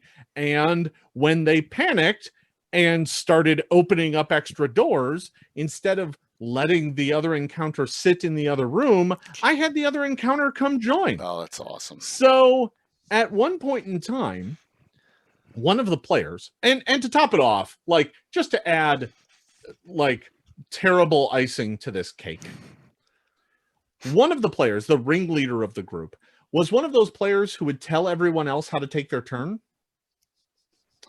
and would Here comes Gary. belittle them if they didn't do what he thought was best. Well, suffice to say, 20 minutes into the scenario, I said, if it's not your turn, I don't want to hear you talk. I had to stop him. He was just being a nightmare, and I could tell the other players were miserable. And so at one point in time, I had been hitting them with spell effects, and this vampire that you talked about was in the middle of it throwing spells at them because it was a spellcaster. And, so they're like, let me get this straight. One of them stopped me to clarify the situation. We're in a darkness. Yes. In a web. Yes. In a cloud kill. Yes. And you just hit us with an unholy word that drained us all for 11 points of strength. Yes. And you just chain lightninged us. Oh my Yes. gosh. And we're in a silence. Yes. He looked to the rest of the party and said, I think we're screwed. Party white. I actually let the quiet, meek players from the table escape with their characters, but the loudmouth died miserably and lost all of his stuff. His body was unrecoverable. Awesome. It's a great story now that Yeah, there's no fantastic repercussions story. back, so. Now that it's 15 years later, I'll tell that story publicly. That's fine. Oh, it's awesome. Yeah. Jason. I've seen grown men cry when their Living Greyhawk characters died. Yeah. That'll I'm not happen. saying it's an appropriate response, but I've seen it. That'll happen. Welcome, Gary Hooley, into Yeah, the welcome. discussion. Hey Gary? there, Gary. How's it going? Gary, Hey guys, how are you? Good. Very good. Hey, So I unfortunately missed most of the first half, so It's okay. I'm assuming you focused a lot on the RPGA. So We talked a lot. We're in the end of the Living Greyhawk era, into the early Paizo era, and some of the adventures. We just talked about the adventure that Jason did for Age of Worms, and that's roughly where we are. We haven't gone to anything past that at this point. So feel free to ask something, Gary. I know you always have a lot of questions. well, I'm always on the freelancing writing side, so I'd love to hear what how Jason got involved with Dragon and how he managed things, and how he viewed his tenure there.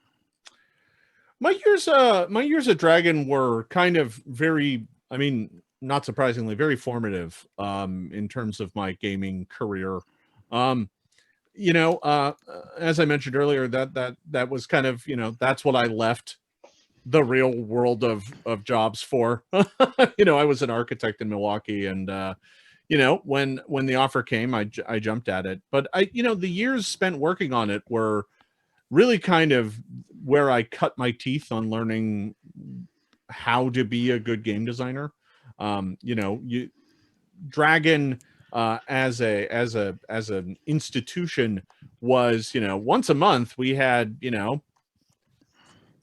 in reality it was more like 60 pages of content that we had to develop.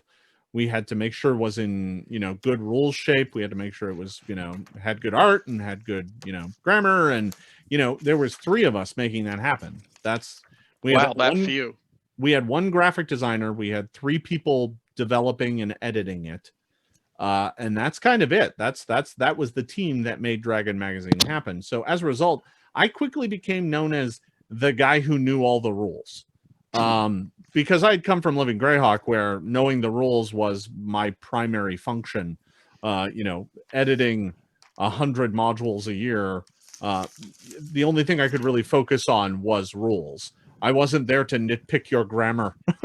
If you misspelled something in your adventure, I didn't care. That was your problem. I didn't have time for that. So mostly I focused on rules, and those early, Dragon articles, you learn how to develop rules content, and as it turns out, you learn how to write really quickly, because if an article falls through or you lay it out and it's a page short, you have to pad it out. Like, you can't send it back to the author and be like, hey, write me another page of content. This goes to print on Friday. There's no more time. Yeah. You just don't have time. So, it's a crucible. I was in the fire, after the frying pan of Living Greyhawk. So would you say that no article basically escaped your touch? You'd have to jump on everything? There were some articles that, like, Wes Schneider was in charge of First Watch, which was the bit in the very front of Dragon Magazine where we reviewed, like, various products and new things that were coming out from lots of different companies.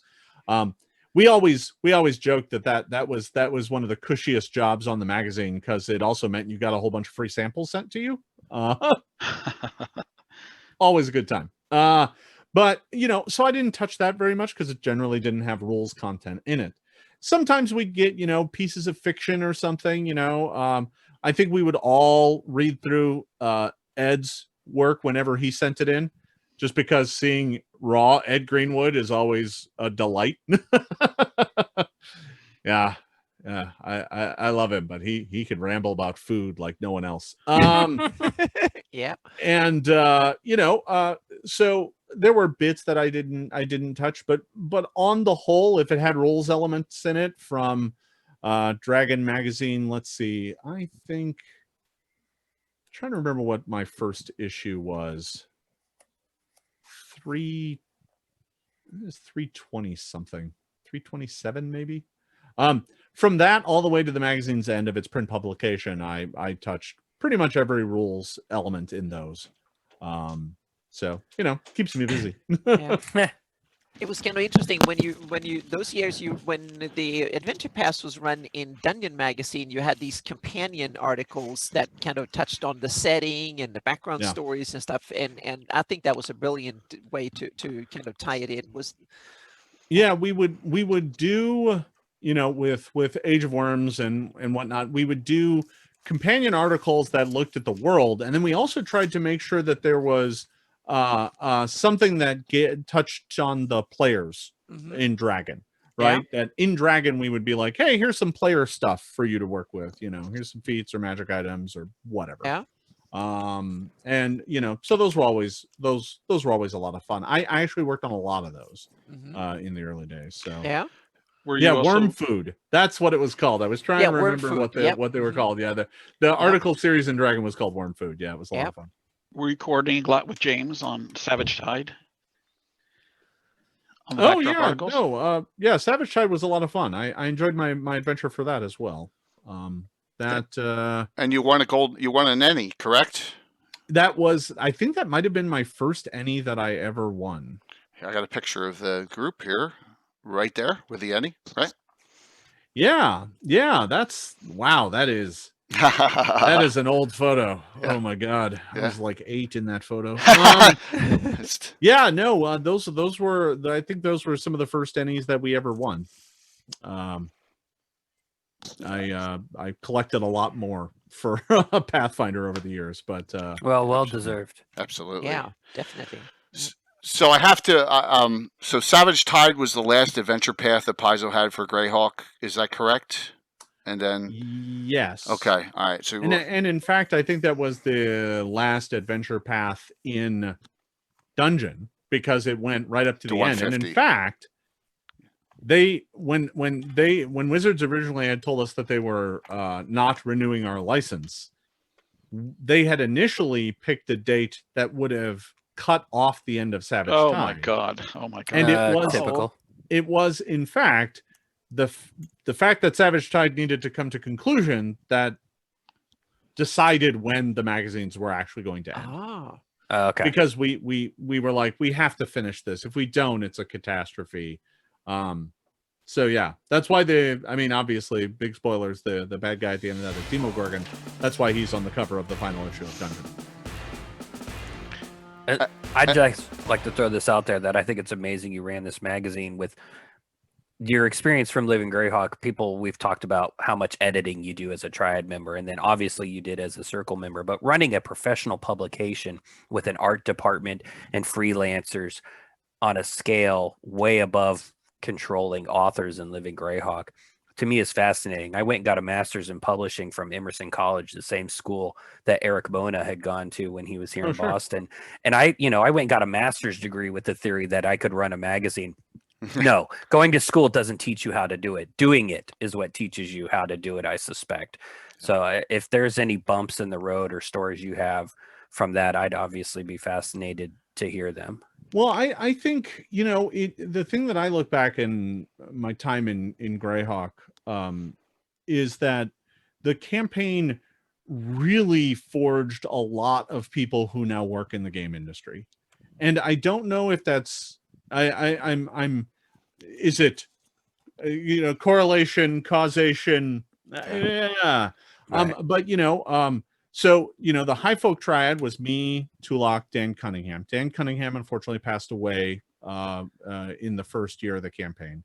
But I ended up working for Paizo and creating Pathfinder. Chris Tulak ended up working for Wizards of the Coast, still does to this day, and is now part of the team running the Magic the Gathering organized play program. Dave Christ, who ended up who was a Circle member, is still very heavily involved with running conventions for, all of the Adventurers Guild, Adventure League stuff. Greg Marks runs Adventure League. I there's a lot of folks who came Ron up. Lundeen. Yeah. Ron Lundeen now Yeah. works with me at Paizo. Absolutely. Eric Mangay writes Adventurers League Adventures. Sean Merwin, who was keeled in Triad, he does 5th edition stuff. Yeah. The campaign forged a lot of creative folk into kind of writing and designing weapons that are still being used to this day. So, the legacy of that campaign lives on in a lot of different ways that I think are kind of fascinating if you dig into it. I'm very jealous as someone who didn't make it onto that next stage. I had to focus on, like, say, my insurance job or whatever while I tried to freelance, and it just didn't work out and to be in the cards for me. So very jealous. Instead I put the effort into my book. But what I would love to hear is, what did you learn from Living Greyhawk? Did you give the Pathfinder Society people, how much involvement did you have? Did you give them nuggets of, like, do this, don't do that, we learned this lesson? Or were you like, you know what, Question. I was involved, I don't really want to get in the middle of this, the world building with Golarion, how much of that were you involved with? If you don't mind, I'd kind of like to No, it's great. Yeah. Great start question. asking it. Fantastic question. So, couple things. First of all, as it relates to Pathfinder Society, yeah, I mean, I was deeply involved. And in fact, the certificate system that is used in Pathfinder is a direct crib off my work from Living Greyhawk. I even brought that in and was like, here, use this or some variation of it. We definitely looked at it to say what worked in that system and what didn't work. Let's make sure we try and do as many of the things that worked as possible. It's not flawless, and it's a very different kind of campaign, but you can definitely see a lot of, its kind of organizational structure has some similarities, right? We have venture officers located all around the world that help run our stuff, that coordinate with local shops and stuff. That is very much us saying, well, we don't want to have 50 regions with a ridiculous number of adventures, but we are interested in having local contacts and local connections that can help make sure that our campaign finds its way into local shows and local stores. You can't do that when you're just two people in an office releasing an adventure, 2 adventures a month. That's not enough. You need to have people on the ground who know the region that they're playing in. So I would say that, that was Living Greyhawk's legacy in Pathfinder Society. You had a second part to that question. Well, we can stay on this for a second. Sure. One, I got to play some Pathfinder Society while I was doing grad school in Boston. Had a great time. I can't find my, I forget what the certs are called for Pathfinder Society, but, got up to 12th level with my Tiefling Worshipper of Asmodeus. And it was fun. You could do different things, and it was a different campaign. But I want to give a shout out to the Boston Venture Captain. I did this with Eric. My buddy Ray Diaz is the best marketing tool you guys have. Awesome. Because Ray is an amazing person. He gets people involved, and he's a great dungeon master. He's one of your 5-star DMs. So, Ray, I don't know if you're watching tonight or if anyone from the Boston Lodge is watching, but Ray has done a great job for you guys. That's fantastic. Yeah, and I thought, people should hear it when people do good. Oh yeah, good job. Oh my gosh, yeah. Absolutely. It should Yeah, be I've met trumpeted. several- Especially, when am I ever going to have this opportunity to give Ray those kinds of props? But the second part of my question was Golarion world building.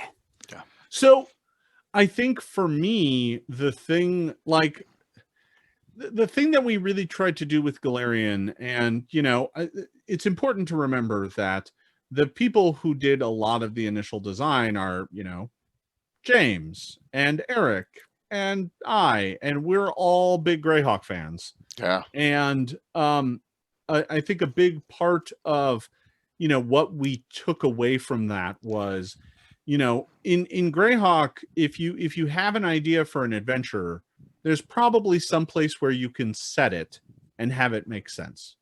The world is not one that walls off ideas and says, this can't happen here. Greyhawk is very big. It's very multicultural. It's very diverse, and there's a lot of different kinds of stories you can tell within it. And that was the thing that we really wanted to make sure that we could do with Golarion. We wanted to be able to, say, oh, you want to run a horror adventure? Take it to Ustalav. Oh, you want to go running around the desert and fight mummies and pyramids? Go to Assyrian. Oh, you want to fight, mammoths and, barbarians from the cold wastes? We go to the Mammoth Lords. Right? We've got you covered kind of no matter where you want to go, whatever story you want to tell. There's somewhere in Golarion wherein that makes sense. So I think the big thing that, I wanted to make sure was that, the campaign setting had a big, powerful lich bad guy. I couldn't have Ayus anymore. So, the Whispering Tyrant will have to do. Fantastic. Yeah. From your experiences, it looks, No, you've made an award-winning campaign setting, and that is And I'll actually say, I think Golarion is better designed for this diverse type of adventure running than Greyhawk is, because you guys did it purposefully, and as opposed to the hodgepodge like we had Lynn on earlier and all the other development that Greyhawk has been done over the years. But like you go to Cheliax if you want the old devil worshipping society stuff, or the River Kingdoms, for the you know, the river bandits and stuff. So I really always thought that was really cool about Golarion. I think, you know, having a more modern campaign world, we were able to approach it from, you know, the 10,000 foot view and say, what are we trying to do with this as a world first? And then we'll fill in details as we need to. And there's always an advantage to that. It does mean that it doesn't have the fun little quirks and backstories about where bits and pieces came from. I mean, we have some of that in that, you know, individual regions were written by individual authors in-house, and as a result, that tends to be like their baby. You know, so you know, we have some of that, but and all of us brought, you know, bits and pieces from our home campaigns to cram into this, you know, and characters that live on there, and you know, so there's a lot of that that happens with some regularity, and you know, I love the Greyhawk setting, I really do. But I do appreciate the fact that, you know, everything has a place somewhere in Golarion. Definitely cool. Yeah, absolutely. So, back to as you were ending Paizo's involvement with Greyhawk, you wrote in Dungeon 142, "Here There Be Monsters." Yeah. Okay. Yeah. And then in the very last dungeon, "Kill Bargle" in 150. Now, Gary told me it was the prototypical bad wizard from the old school days. Is that, Gary, correct? Right, he was like a pre-generated character they'd use in the old books Yeah. as an example of an evil wizard. When you were first level, he was like third. He kills the something. cleric, right? He kills the female cleric everyone's in love with. He had kidnapped what was her name? Alina? Alina, yeah. Blah, blah, just put that down, yeah. Right. So you just wanted to go out with that nostalgic... Well, so that adventure, right? So basically what I was doing was filling out and rewriting the adventure from the red box. Okay. The Mentor red box. Okay. So Kill Bargle is just a reprint of that adventure, rewritten for 3.5. Okay. And that adventure always has a special place in my heart, because that was where I lost my very first character, to a yellow mold covered dinner plate that was described as gold. And I picked it up and it killed me. So there was that. And so for the final you know, issue of Dungeon, I really wanted to have something in there. And I convinced everyone to let me write Kill Bargle, where Awesome. you know, then wrote the second level of the dungeon and then implied what was going on in the third. So the original just had the first and then implied what was going on in the second, and I just took it down a level. Yeah, Awesome. Jason, I think a lot of us felt that same way once Eric gave us the heads up that things were about to end. He was like, if you could write your last article in Dragon, what would it be? And that's when I turned in that Company of Seven article on Zagig and a lot of the big NPC names of Greyhawk. So I said, well, I'm going to touch that one last time before I give it up. I think for all of us, we were all trying to make sure we could put our last mark on both that and, you know, Dragon. And with both this, of them, you know, had been... and of course, you guys got the biggest last mark with Expedition to the Ruins of Greyhawk. Yeah, absolutely. Which we have how did that come about? Yes, please. So Expedition, from my view, so Castle Greyhawk is kind of, I mean, you all know the story. The module that's published isn't really Castle Greyhawk, right? I mean, you know, Gary's old maps of that and dungeons of that aren't really recorded or printed anywhere that I've ever seen. And the adventure that was published had kind of a bad reputation, right? I don't, in our circle anyway. Everybody Oh, you was mean like, the "Ah, that comical one that was, yeah. Not even the comedic one. Oh, right? yeah, the Not- one that was written afterwards. That was more kind of a serious Yeah, adventure. yeah. There's no WGR1. Yeah.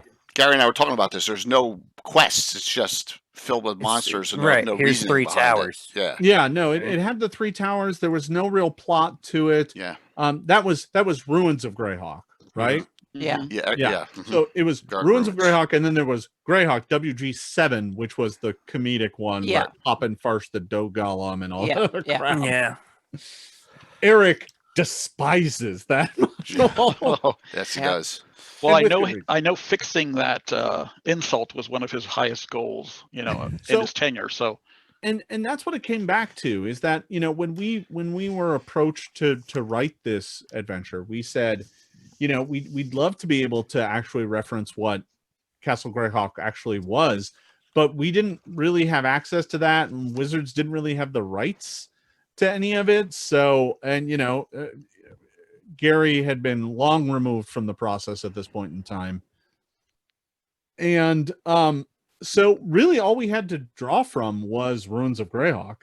And so the first thing we did was try to create a plot that made sense, and try to make an adventure that actually felt like it had a point, right? So I contributed, some bits and pieces, but I have to give credit to Eric and James on the overall plot. That was really their baby. My job was to try and redeem parts of the dungeon that were just boring as sin. Yeah. So like my contributions to that adventure was the Tower of War dungeons. Okay. Almost The all of first those were one, mine. the early one.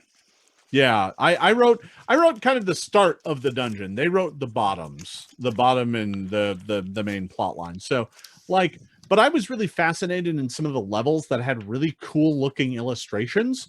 Like the bottom of the Tower of War has that big like I don't know if it's not a skeleton really, but it's like a skeleton Yeah, sticking out of the pyramid. Right, and then yeah, absolutely. At And- the very bottom, there's that, and there's also the spiral staircase. Isn't that heading, or is that in the middle one? I always get them all confused. There's that big colossus skeleton, and Yeah. that's where all the evil Nerol. I think they were Nerols, or they weren't Iusians at that point, and you had to fight them down there right on it. Yeah. Absolutely. So like absolutely. I had it be all trashed, and the skeleton had fallen over, and I drew all the maps for that. I still have the originals Let's see if around I here can somewhere. get that. Pick that And up here. I was just trying to have fun. Like there was an arena, and I was like, cool, we're doing arena stuff. And it really, my entire point was to try and make fun and engaging combats and fights in that thing, because the one thing that the original didn't have was really,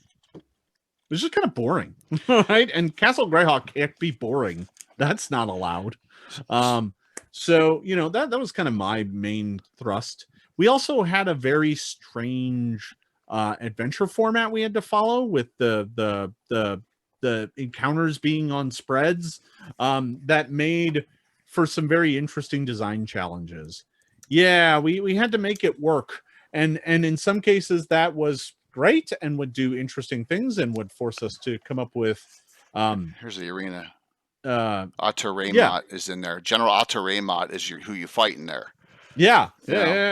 Absolutely. So we were able to pick up some bits and pieces from the original, and basically we just tried to cobble that together, combined with Eric and James had an ongoing theory about Tasha that they wanted to explore. I loved it. And this was a good place to do it. So Go ahead, Jay. What I love about this is you take characters from the Age of Worms campaign and you intersperse them all throughout the entire book, like Kellic, Tyra, and then especially this gentleman, Loris is he falls in this during the Age of Worms. He goes on the Caillou with the Caillou side, runs out of Greyhawk, and then you place him in the lower levels of this. That you have to defeat him a second time. He's allied with Lavashti and with Igwulf, which is pretty cool. And those connections make it feel, not like it's thrown from out of anywhere. It's all and that's a good thing. Yeah, and I have to give credit to James and Eric on that. They were the ones who did all of the really deep lore dives to pull out all that stuff. Okay. And I mean, they'd also been working on Dungeon. That's the thing to remember, is they were the architects behind the Age of Worms adventure path. So when Wizards came to us and said, hey, who would you recommend write a Greyhawk adventure? They said us. Who would we recommend? Us. That's who we would recommend. So, I was actually brought on as kind of the third part. Obviously, I had a lot of interest in Iuz and his story and how that played out. So, you know, back from my time in LG. So, So but you're the that architect of the said- guide trap. You're the architect of what happens with the guide trap in this. And Vane's involvement, right? That was Yeah. probably your decision. yeah, I had some of that. Okay. That was bits of me in the discussions of that. Yeah. Right. Because I could that def- was I used the evil Easter egg, wasn't it? That one of the Bone Hearts is plotting against Iuse, but he doesn't know which one. Yeah. I can definitely yeah. recognize a lot of material here from early discussions in the 90s that Eric had with other fans. So his, you know, involvement in this material has gone back at least another 15 years before he even wrote it. So That's awesome. I mean, Eric's Greyhawk knowledge puts mine to shame. I mean, I love the campaign. I enjoy it. But I consider myself, frankly, oddly enough, more of a hobbyist when it comes to Greyhawk. Eric is a scholar. he knows the campaign setting. he's very, got the very, very PhD. well. Well, no, Yeah, he's yeah. postdoctor. I've got a bachelor's. Yeah. I'm you know, I can hold my own, but I'm good on the BK. Everything else, I'm like, whatever. Yeah. You know, but quick point about this book, the simulacrum, I think, of Igwilf in here. Spoiler alert, people. So I fell in love with that. You got this 15th level version of Igwilf, who's a simulacrum, and we started making a simulacrum of Kranzer and the Red Dragon and the BK at the end of Living Greyhawk, because I was like, if you could create one, why the hell wouldn't you? yeah, I mean, Yeah. that's obvious. Yeah, Let's get us so- some ice. yeah. Uh, It's just it was it's a lot of fun. It's a brilliant way that if you defeat the enemy, you didn't change any of the lore down the road and kill off Igwilf permanently. I mean, it's brilliant. It's a brilliant thought.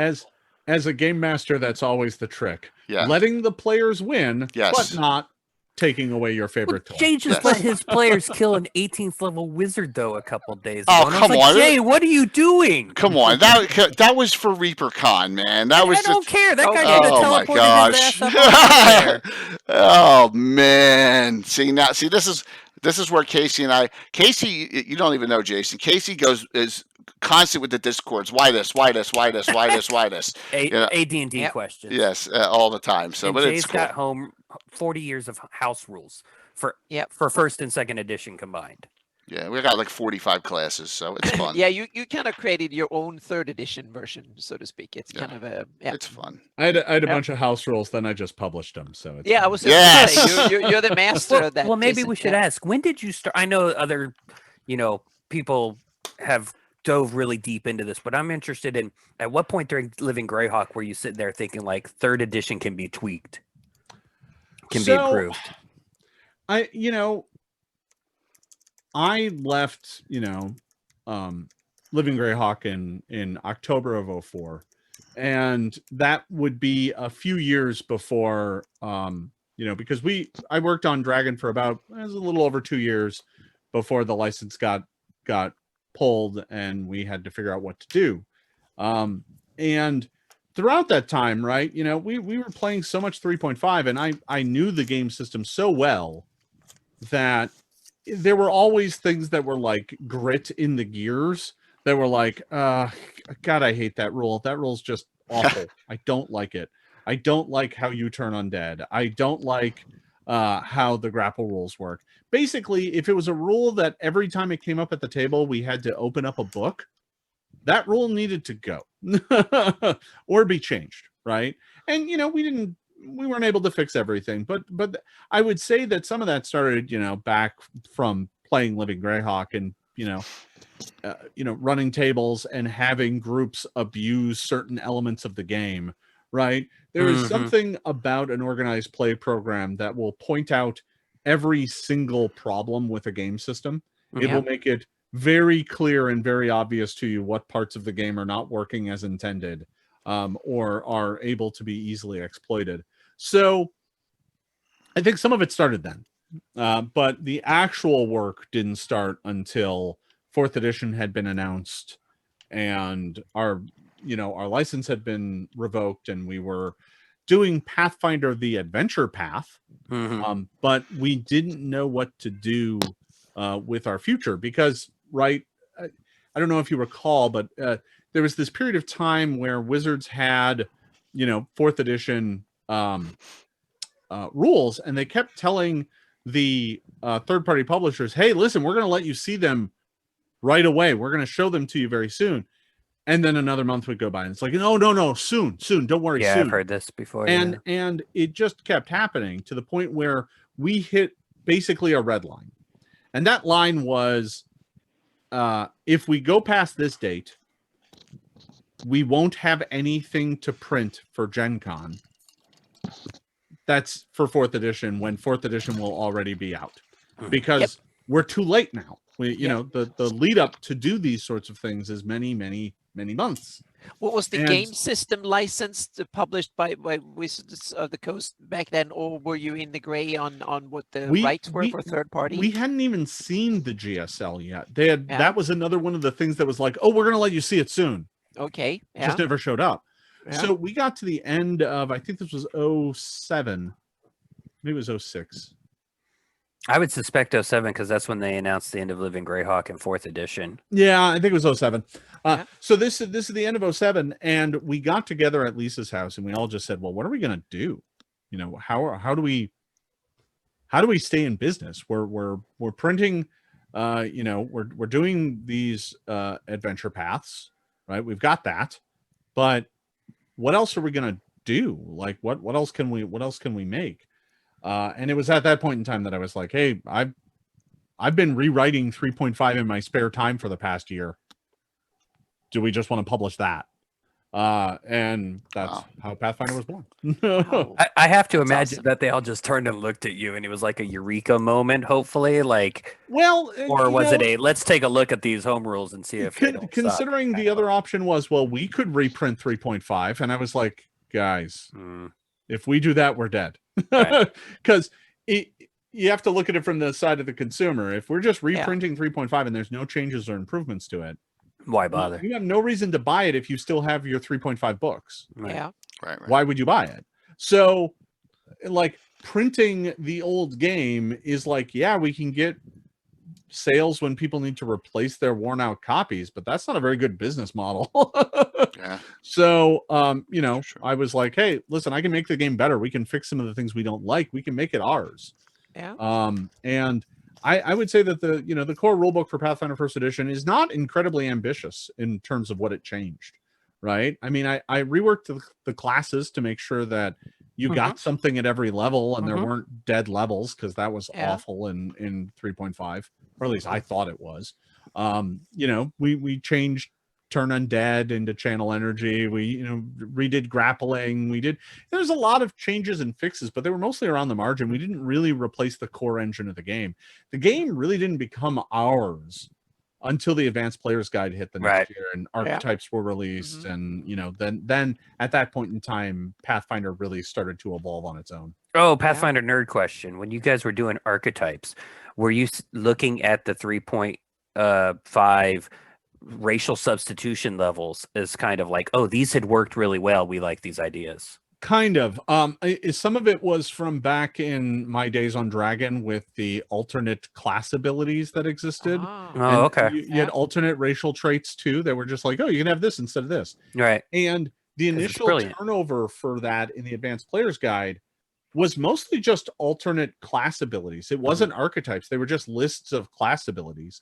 And it was in the development of that book that I was like, no, these all need to be streamlined into packages. That way you just buy the package. Because that's the only way I could make it balanced if I was taking away something kind of lame and giving you something cool for it. Somewhere else down the road, I would have to take out something cool and give you something kind of lame just to make the class balanced. Right, absolutely. Or you know, less powerful.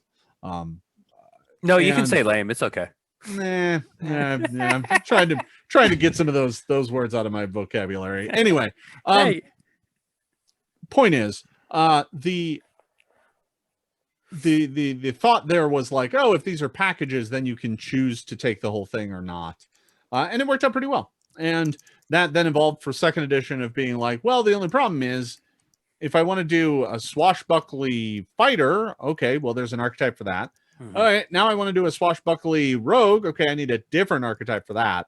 And then with second edition, we just streamlined the whole process and made it so that there's one swashbuckler archetype and everyone can take it. And that's to do a little addition stuff talk here real quick because Jay's old school. But one of the That's things I okay. really enjoyed about Pathfinder when I started converting Living Greyhawk Adventures to Pathfinder and doing these stat blocks in Pathfinder and running my home game in Pathfinder was the archetypes, because I'd enjoyed that. You know what? This is the vision I have in my head, and I think Pathfinder 1E, and I'm reading 2E, but I haven't gotten to really do anything with it yet. But Pathfinder 1E does that so amazingly well. Is this is the kind of character I want to play, and I can do it legally without breaking anything, unless my name is Mark Seifter, and then I will break everything to show you it can be broken. I But met it's his Mark job here in the to Boston break area. things. That's why I hired him. Yeah, that's exactly what Eric said Yeah. as well. So Yeah. I'm glad it's worked out for him and Linda. Yeah, no, I think, the big thing that we try to stress with our rule system is that we want you to be able to imagine a character and have the rules support that character and mean something. So if you say, hey, I am an expert cobbler and I like to whistle while I rage because I'm a dwarven barbarian who makes shoes. Yet all of those pieces of information can guide you into making choices for your character. Yeah. Now, I think the big challenge we had with first edition was in some cases you would have to trade away some of the things that made you good at, fighting to be a better cobbler.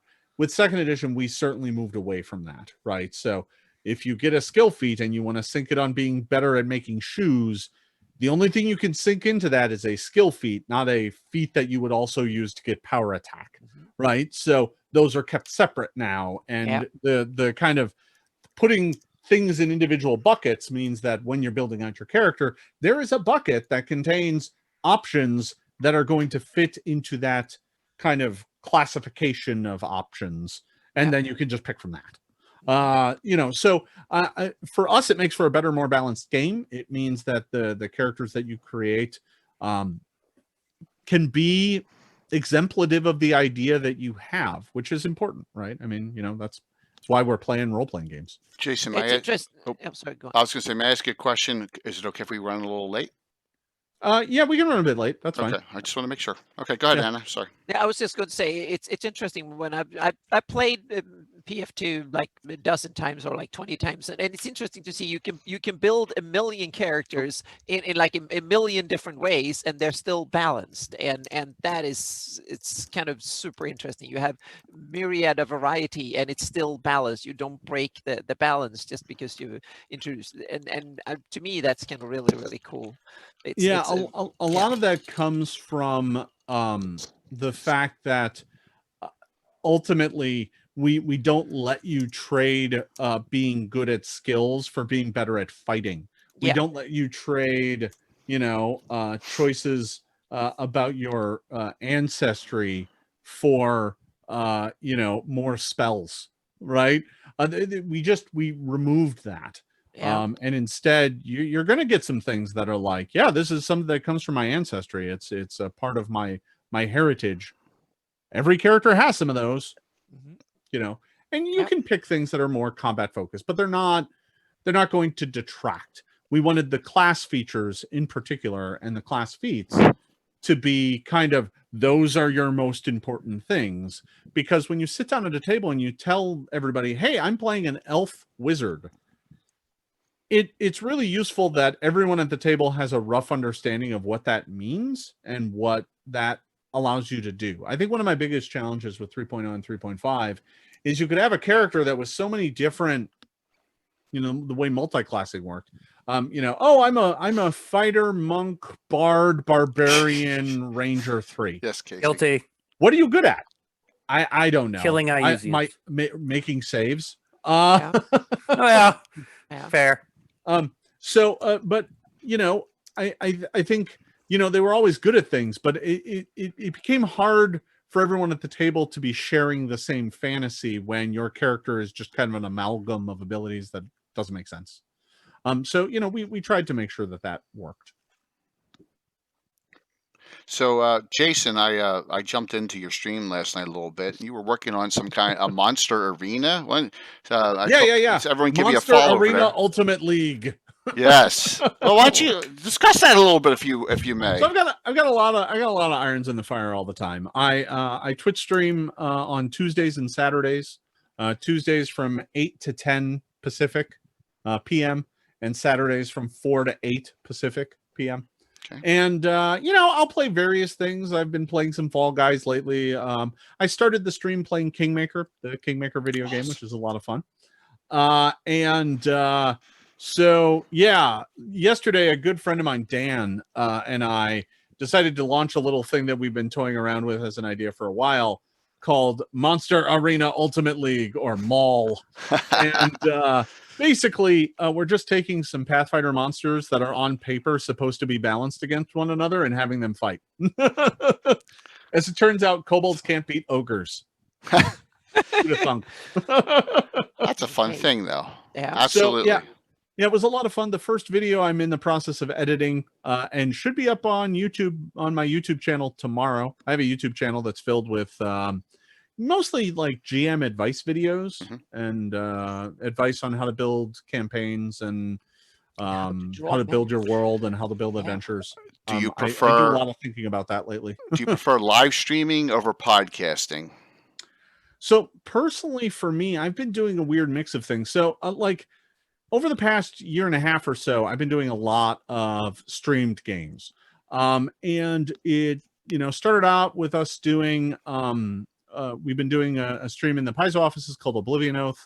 I then went and did, what channel is that are- on? What channel is that on? The Oblivion that's Oath? on the official Paizo Twitch. So Okay. it's twitch.tv/official Paizo. Official Paizo. Okay. Official Paizo. Okay. Somebody else had Paizo already. Okay.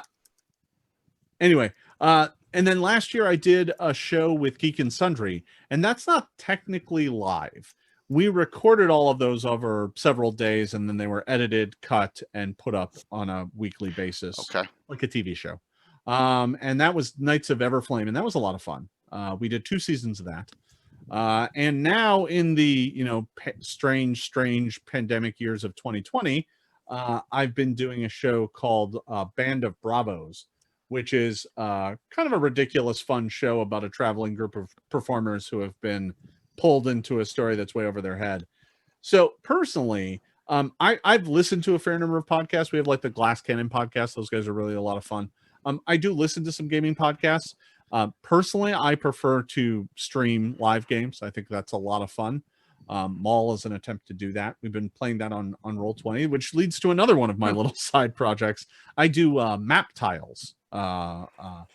And they're like map Lego pieces that allow you to build your own kind of maps, and they're called blue maps because they're like the old school blue map tiles. Yeah, Jay, you'd love it. I follow look- Jason they- on Facebook, and he posts his mapping stuff It looks on fantastic. his Facebook. Yeah, Yeah. it's a lot Please of feel fun. free Great. to put some links in, Jason, into the chat if you so choose on that. That would be fantastic if you. Yeah, can do. I'm let me grab a link here.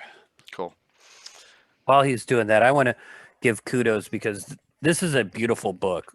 Like I said, I've got this master's in publishing I'm not doing anything with, so I like to think I can comment on it. But what I really love is I look at chapter 8, and they have world building information there. Like, hey, do you want to play this kind of adventure? Well, go to this part of our world. And I thought that was one of the genius moves in this book, Jason, because 3rd edition, Greyhawk was the default source, and it had the Greyhawk gods, for the clerics, but it didn't go into the world building Awesome. at all. Living Greyhawk Gazetteer did, which Gary, you've been a little quiet lately, so wake up. I'm going to hit you with this. But I just, Jason, I really thought that was a neat way of approaching the core rule book, was to put some of your world information in it. Yeah, so I think when talking about our book and the rules that we put in it, with 1st edition, we really wanted the book to be kind of world agnostic for the most part. We were trying to follow the 3.5 model, and to be honest, we were just trying to get people to convert, and we didn't necessarily have the world fleshed out very deeply at that point in time. So to some extent, it was like, well, we'll just keep it world light. But when it came to 2nd edition, I was like, we're not doing that. again. Mhm. You know, our gods are already in there. Let's give people a primer of the world. Let's give them a primer of what Galarian is, what it's about, and you know, try and get people to see how cool Galarian is. We didn't want to overload them with it, so it's not a huge chapter, but it is filled with art and, you know, beautiful paintings to kind of show off the world. So yeah, that was kind of the thought behind it. And then going forward, you know, we're going to contextualize our books in the world of Galarian because that's our world, and that's what we're, you know. Beautiful. Yeah. Excellent. Gary, you got a question? You've been quiet for a while. No, you know, I'd always like to bring it back to Greyhawk. One of my favorite article series that were in the last few years of Dragon was called Core Beliefs. Oh yeah. How much involvement did you have in that, or was it kind of like on autopilot? I had something to do with that. That was mainly Sean's baby, if I recall correctly, because he was. I think he wrote most of them. He wrote most of them, so that was kind of his thing. I found the cover image to my newest Blue Maps tile set. Beautiful. Show that off for just a moment. I love that shade of blue. Yeah, well, yeah, it's that old photocopier blue. Anyway, yeah, so Core Beliefs, that was mostly Sean. The interesting thing is we kind of carried it over and did the exact same thing for Galarian, writing With the same articles depth. in the back of our adventure paths to cover our deities in more detail. Oh, that's great. Yeah. Keep on going, Gary. Keep on throwing them out. So any other questions in the audience for, I know we were running a little late for Jason. Well, I'll throw a Greyhawk question at Jason to get away Sure. from the rules mechanics. Out of the Greyhawk NPCs, who is your favorite? Who would you want to be if you were in a holodeck simulation? Well, I mean, I as the forever GM, right? I obviously have a soft spot in my heart for Ayuz, and I still have like my like I still have I use the email. I use the evil email I use the email. That's funny. I still have I use Yeah, the that's evil awesome. email addresses, and like Oh yeah, I forgot a bunch you of had my that. logins are I use the evil, right? And he's always kind of been my evil mascot. When it comes Password to Greyhawk. Doraka. Y'all don't hack him. Yeah. So you know, he's pretty high up on my list, I'd have to say. But you know, really you could pick I always fancied, you know, the Circle of Eight just wandering around being powerful wizards is always fun. I mean, you know, but Gary, I don't think I've ever asked you that question. Who would your, like, if you could be any NPC from Greyhawk in a holodeck simulation, who would you be? I mean, I've got so many favorites. It'd be hard to pick. It's like Come on. between Gary. Kargoth. It's Gary. Kargoth. The I'd go with Zagig. Oh, okay. I thought it would be bad guy. He knows where all the bodies are buried. He knows a lot of secrets of the world. So that is true. Yeah, I think. Oh, Yeah. sorry. Go Go ahead. ahead, Gary. go ahead. No, I think I'd either be Boneheart Kranzer or I'd be Morgensthaler, the Red Dragon, but that's just because I'm a jerk. Yeah, you are a jerk. No, I'm just kidding. So, Christoph asked a question. If you, Jason, if you could go back and write again, assuming perfect world, you know, there's no conflicts with WotC or whatever. What kind of material would you want to write, or what would you like to explore in Greyhawk? Well, I think you know, to be honest, I'd probably want to like do that. I'm always one of my big focus points in gaming is, you know, I love being the tip of the spear when it comes to getting people into gaming, to Yeah. get them into a new thing, right? So I like writing the firsts of things because I think it's so important and so critical that those things be handled right. And I don't really feel like Greyhawk has had one of those in a long time. And having that product that's like, let's introduce you to the world. Let's take you on a tour of the nations, give a sense of the updated political landscape of Greyhawk, you know, Yeah. Emphasize the cool, emphasize the fun and the intrigue and that sort of stuff. So that's usually where my head goes whenever I think back of Greyhawk is like, man, I wish there was an easy to access new kind of primer to the world. Because I think that a lot of that material is buried and you know, in multiple different products that all of which are out of print and hard to find. And Like as a Jason- result, the campaign setting as a whole is just kind of fading away. Wizards clearly isn't interested in doing anything with it, and That's why yeah. we're here.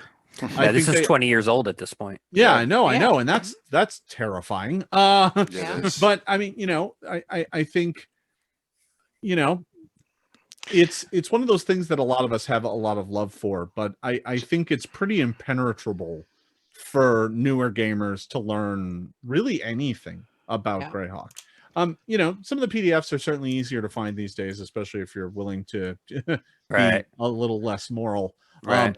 But that said, that's still effort. It's not officially supported, and a lot of Right. that material is, you know, they're just poor scans. So, you know, Yeah, it's a shame. And shout out to Gary's Cannon Fire site. You know, there are people who are trying to make these primers for various regions Yeah. of Greyhawk on Cannon Fire, these little half-pager articles Yeah. and whatnot. But you have to find Cannon Fire to find these things. And and by the time you found Cannon Fire, you're already way member. more advanced than what I think this sort of thing would Right. actually aim at, right? You know, Yeah. Right. That's where this idea for Virtual Greyhawk Con came, to try and, you know, the community. Believe it or not, we got more and more people streaming Greyhawk content, and that might be surprising, but they're coming back. It's coming. Well, So Jay, we're- what'd you have? 4 people 2 years ago were doing Greyhawk on 3. Twitch? Yeah. 3. mean, Now we have like the- 5 or 6. Yeah. Nice. Plus a lot of you know, other groups that are participating that aren't regular Greyhawkers but are participating. Praetor's Rejects has a huge project for Greyhawk coming that he's going to kick off at Virtual Greyhawk Con. So a little teaser there for everyone. So we got a lot of great channels that are stepping up now. Another question for you, Jason, and then I want to ask you about the future at Paizo. If you could go back, Winter Fantasy, and play in any region that wasn't yours in Greyhawk, Living Greyhawk, which one would you like to do? no boy. Huh. I'm trying to remember the folks out in California. What were their regions again? Were they the Pale? The Pale. Oh, The Pale adventures always seemed completely bonkers. The stories that I heard about them were always kind of crazy, so I'd probably pick that. I personally feel like the IU's meta region had the best adventures, but you know, I run into Pale. Good answer, former boss. Yeah. Former nerd boss, I guess, could be your official title as far as I'm concerned. It's- Yeah, sure. Yeah. I always heard good things about the region of Joff. And we Oh had those yeah. guys Oh, on. that's true. Yeah, Joff had great modules from what I heard. That was the thing I really liked about Greyhawk, was people would travel just to go play the adventures, right? Yeah. You know, we would have people that come all over the United States who would show up to our little local regional show just to play 7 or 8 slots of High Folk Adventures, Mhm. right? It was a lot of fun. Yeah, absolutely. And they got some really good, you know, we played with Jose Ortiz. We added him to the Cannon Fodder group that Casey, Garns in. And Nice. wow, he was a great player. Saved their Yeah, asses. Saved them. Yeah. Oh yeah. Saved them in that fight against That's the only Priest because I of was Ice. rolling like crap. Oh! Speaking of, like, Jason was talking about building characters and concepts and multi-classing. I think it's interesting he touched on that earlier, because so for this AD&D game that Jay is running, we've got 2 BK Triad members, 2 Divers Triad members, and 2 Verbabonk Triad members, and now Keeland and Geoff and whatnot. And we converted Living Greyhawk PCs to AD&D. And so the PC I chose to use was a Yeomanry PC, because as you know, Triad members can't play their own regions. So Yeomanry is right next to the BK. He's a half-orc barbarian fighter Pious Templar. I suspect this is one of those builds that you're like, dude, what are you trying to do? Well, I said Jay's one game- class. No judgment here. well, in Jay's game, that becomes a specialty priest of Kellenin. There you go. You know, but my I can handle my that. primary Living Greyhawk character, you know, was the barbarian ranger, cleric, Pious Templar, rogue, whatever that you were describing earlier. And she had one job, and it was to kill Iusians. But we couldn't even translate her into AD&D. It just Yeah. could not happen. So We could. I'm but very he'd curious be what she'll upset. look like in Pathfinder 2E. Yeah. He's Yeah, awesome in Pathfinder 1E. we're getting you more rules every day. The Advanced Players Guide has a lot. So Yeah. All right, so that's a good shout out there. So rough date for that. the Advanced Players Guide is out. It's Okay, out. okay, Yeah. okay. Yeah, Oh, just okay. came out about a month ago. Great. Yep. Fantastic. Oh, I have a birthday coming up. There you go. Yeah. Any other It's tidbits got- you can give us? Well, so there's a bunch of exciting things going on right now. So the Advanced Players Guide obviously just dropped. That has 4 new classes in it. The Investigator, the Swashbuckler, the Oracle. Witch, and the Oracle. Yeah. It's Sunday. My brain's cooked. Okay. So, and it has 40 archetypes, just about, that can be taken by any character. So, Thank you, with Josh. that alone, you've got 40 new character options, big, meaty character options for every player in the game. So, lots of fun stuff in there. A little later on this year, we've got the beginner box is going to come out. Okay. So, if you've got folks who are new to role playing games or new to Pathfinder 2nd Edition, the beginner box will teach them how to play. Nice. Most importantly, this is the full version of the game. The Pathfinder 1st Edition beginner box was a slightly different version of Pathfinder. Mhm. We had to change some things to make it simpler, to make it easier to run. We didn't have to do that with 2nd Edition. We just made it simpler to build characters by hard coding some of the options. But when you're done, your character is still a perfectly legal Pathfinder 2nd Edition character. Which means you can transition from the box to the full game relatively easily. How many levels does the box cover? Just 3. Like the 4 original classes, 3 ancestries. But that's 3 but levels. that's perfect. Yeah. Yeah. And there's a double-sized adventure that will get you all the way to 3rd inside the box. It's like the original D&D basic box set that came out with Keep on the Borderlands or In Search of the Unknown. That's Yeah. in the 70s. And it even Perfect. includes a choose your own adventure if you get the box and don't have anybody to play with right away. Nice. So it has a little choose your own adventure to teach you the game's basics. It has pre-generated characters. It has character generation rules. It has monsters. You can build your own adventures. We give you tools for that. So it's a complete kind of kit. Comes with dice. Comes with one of our flip maps, which are the laminated maps that you can write on. Oh, that was, by the way, that was one of the most best things Paizo as a company did for me as a DM. The flip maps and the map. Oh, they're tiles. great. I use them. I use them. Oh, Jay, this old school guy. He's Yeah. got one of He your uses them. taverns. Oh yeah, I got Tavern 4 maps. taverns, by the way. Right. Well, we've he done a pulled lot of them one because out. they're very popular. Oh, they're Yeah, and then I beautiful. use 3D because I'm a like- miniatures terrain guy, and I put the actual bars on top of them Oh, and nice. use that as the base. It works great. You'll see one will be used Thursday night in the city of Harby. So there you go. So Nice. absolutely, I love Yeah. them. I said this to Eric too. I love the Pathfinder miniatures, especially the NPC figures. For using them, the little plastics for them. They're very detailed and they're good. If I knock them over, I'm not worried about the paint job.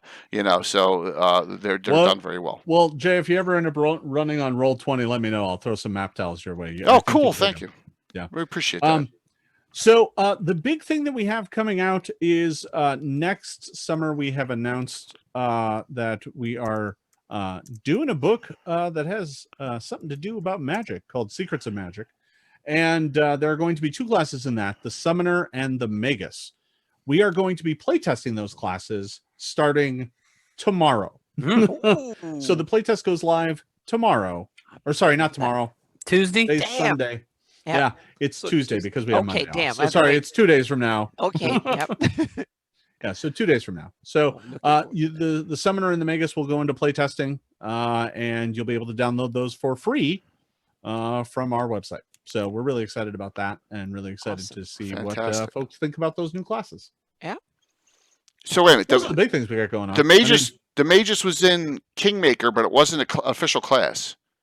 it was a class. In 1st edition, it was in Ultimate Magic. That's Okay. where that class was released. Mm. Okay. The Summoner was in the Advanced Player's Guide Okay. for 1st edition. Hey, cat appearance. Awesome. Yeah, she was meowing. I'm surprised my cat hasn't showed up looking for food yet. He must still be napping. So I That's know what we're she's running you late, doing. and I apologize for that. But this, Oh, we you're really appreciate the time tonight. This has Yeah, been a it's fantastic fantastic fun. discussion. Yeah. So everyone on note that we surpassed during ReaperCon 3,000 followers, and every 1,000 Nice. followers, I give away my favorite publication of all time of a compilation that's Best of the Dragon Volume 3. So we'll be doing a drawing for this very shortly for the 3,000 followers Best of the Dragon Volume 3 tonight. Okay, and that's please feel free to sign up for that still. So why don't we do some shout outs and some finishing touches here. Jason, what would you I know, pleasure. This has been a fantastic discussion tonight. We've learned a lot. Yeah. Well, Yeah, it's funny because going into this, I was like, oh man, that's a long time ago now. Like it's shocking how much of that is just kind of lost. I was trying to remember the names of the original Circle members, and just now I was like, oh yeah, okay, so there was Cisco and John Richardson, who still works with, like, it was just trying to remember everything that happened back then. So much of it has just become kind of a blur. We were so busy and so frantic getting conventions out. And it's funny because every year, some of those conventions we founded still are happening, right? Conflagration still happens in Milwaukee every year, although probably not this year. So this has been a fun stroll down memory lane, and I appreciate the opportunity to do so. Wonderful. I know I look back on those years fondly. I know it's not your system, it's not your cup of tea. I asked the same of Eric. Down the road, would you ever guest play in a Living Greyhawk game?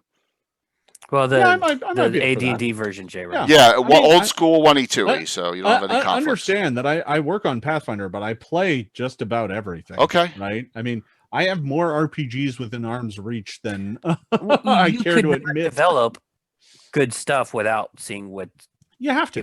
doing. You're right. I consider it part of my professional development to learn, study, and enjoy other games. And in fact, it's so much part of my professional development, I write it all off on my taxes. So, yes. There you go.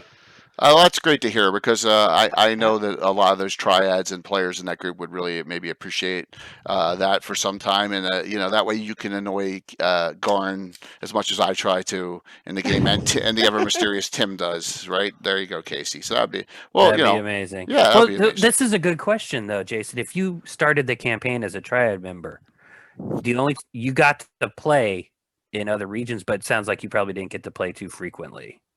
no, Right. but as a circle member, I could play. I could break all the rules and do whatever I wanted.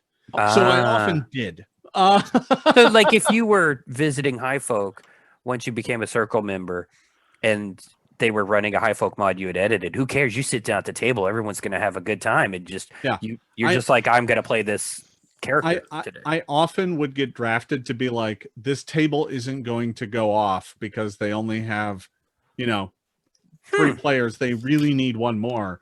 Do you want to sit down and play? I'd be like, yeah, sure, whatever. And they'd be like, do you have a character? And I'm like, no, but that's fine. Yeah, that's amazing. I never heard that from Britt. I had a few backup character personas that I would just throw at the table. And I'd pull the GM aside and be like, listen, I don't have a character sheet. I don't have certificates. I don't have anything. I'm not going to break your game. That's amazing. I'm not going to make it hard for them. I'm not going to make it easy for them. I'm just going to be, I had a sorcerer who was, what was his name? His name was Kethid Kellicid. No, his name was Kellicid the Destructive, and he was self-destructive. He wanted to destroy himself with his magic, and he would just go through the scenarios taking risky behavior, and that was it. Like, he'd be the one that was like, I'm a sorcerer, I go open the door. Get himself killed. And it was fine. It was fun. Awesome. It's great to hear. We'd love to have him join us, obviously. Gary, what do you have to say in closing here? Yeah, as part of my research the last couple of days, I realized that Jason and I were in the same issue of Dungeon 114, where I stole the Isle of Dread for Greyhawk, and Mad God's Key was the adventure that followed it, and I distinctly remember reading that many times and liking it. So it's sort of a modern classic, I think. So I'm going to do something crazy here because it's worth trying. This is going to get really trippy. All right. It's okay. So I'm on a green screen, obviously, and I'm here in my office. So nice. But I'm not sure you can see it because I can't move it. Yeah, we to got move a the lot of title we got all the away. bookshelves and all the Oh, yeah. content. Yeah, Yeah, above the bookshelves, right up there, yeah. is the cover to Dungeon 114. I Ah. bought it. Oh, Nice. awesome. The original art. Yeah. Wow. I bought Yeah. it from Wayne a few years back. Oh, this was a Wayne Very Reynolds. cool. Oh, great. Yep. Yeah, it Yeah. was one of his early works, actually. Mhm. Man, I love Super, it. super Love cool. his works in the Slavers. Love it. You know, absolutely fantastic. Well, Gary, cool, and thanks for hopping on. I know you're scared of Len for some reason, but I'm glad you came on. I'm glad you came. Yeah. He's an elder god. Yes. We are Yeah. merely quasi deities. He Yeah. put me through. He's off now. He put me through the ringer.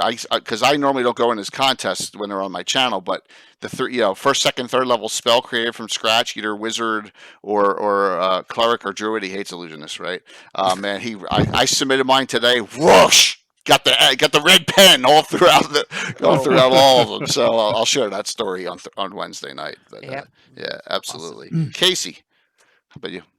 I'm plugging away, getting the Bandit Kingdoms, like what's my title for it? Vengeance in the Bandit Kingdoms Mhm. tournament for Virtual Greyhawk Con ready on Roll20. Jason, the author, I took the year 2, so 18-year-old maps from this year 2 adventure, and I turned them into JPEGs and I've plugged them into Roll20, and they're so starkly black and white. It's hilarious. And I'm looking at it, and I'm adding furniture and shit in Roll20 because I can't leave anything alone.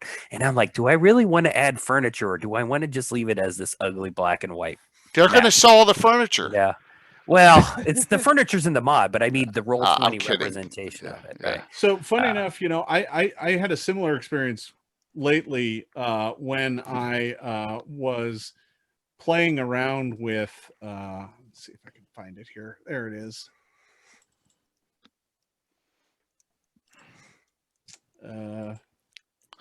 Oh, it's way too big. Oh God, That's it's okay. covered up my face. Quality. Yep. So I used my map tiles to recreate old dungeons. Oh, I love it. Turns out you can make caves of chaos. So Yes. I Yeah. recognize that. Yeah. Yeah. Very cool. Oh yeah. Absolutely. The upper level and everything. Yeah. So, Yeah. Jason, one question we always ask a guest is, what's their most prized piece of memorabilia or possession from gaming? What would you say is yours? Whew. Well, let's see. I think I've got it within arm's reach. Oh. Here it is. Yep. I mentioned this earlier. Back in my Living Greyhawk days, I was at an Origins game fair, and I stopped by the Crystal Cast booth. And this was the first year they had gotten special dice that it weren't just like, oh, this is made from like Cat's Eye or something. So they had some that were really, really very expensive. They were $100 per die. And they were $100 because they were carved from a meteorite. Oh, wow. And I bought one that day and have had it ever since. It is I keep it in a little pouch around my neck, usually when I'm gaming. You can see it in a lot of old gaming photos, is that I'll have this pouch around my neck. And it's this tiny little D20. It's very small. It's not a big, not a particularly large D20. Yeah. But I like to think that it cruised through the galaxy for millions of years, floating through deep interstellar space. And then it crashed on our planet and was cut into this little shape. And I use it to kill your characters. Oh, that's awesome. That's awesome. Yep. That's So a there's that. +1 dice, right? In AD&D, was I- a meteorite a magical metal? I'm not gonna lie, it's actually not cut particularly true. They're the best. They're the best. Oh, it rolls I know. 20.